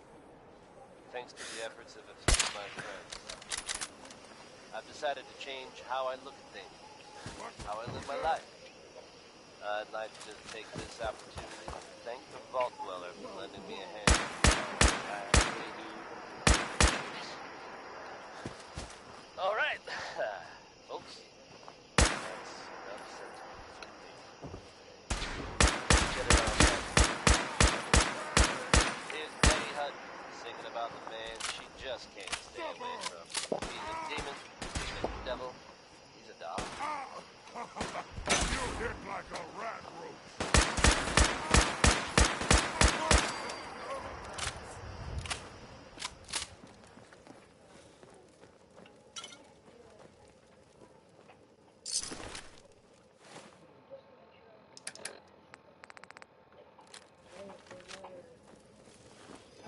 All right.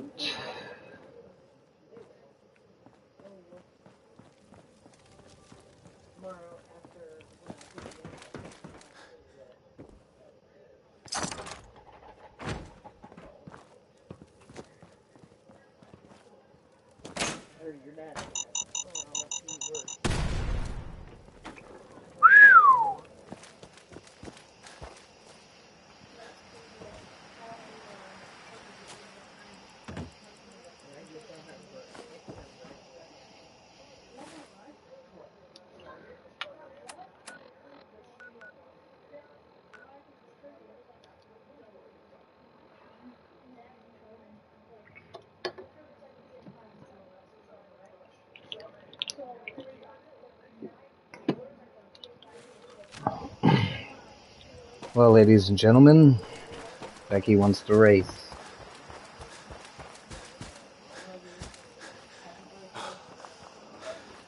So as soon as I get to this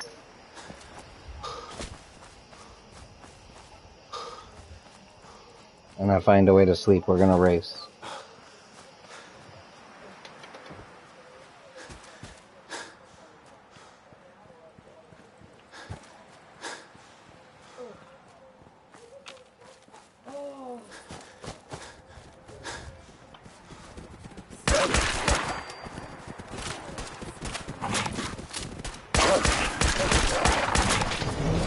Or not.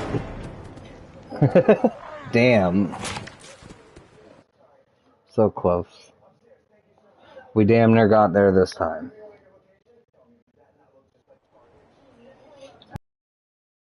I'm gonna end it here. I'm gonna start up another stream where we're racing. So, if you want to join that, I'll see you guys there.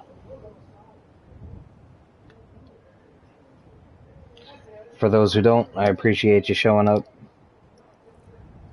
Thanks for hanging out.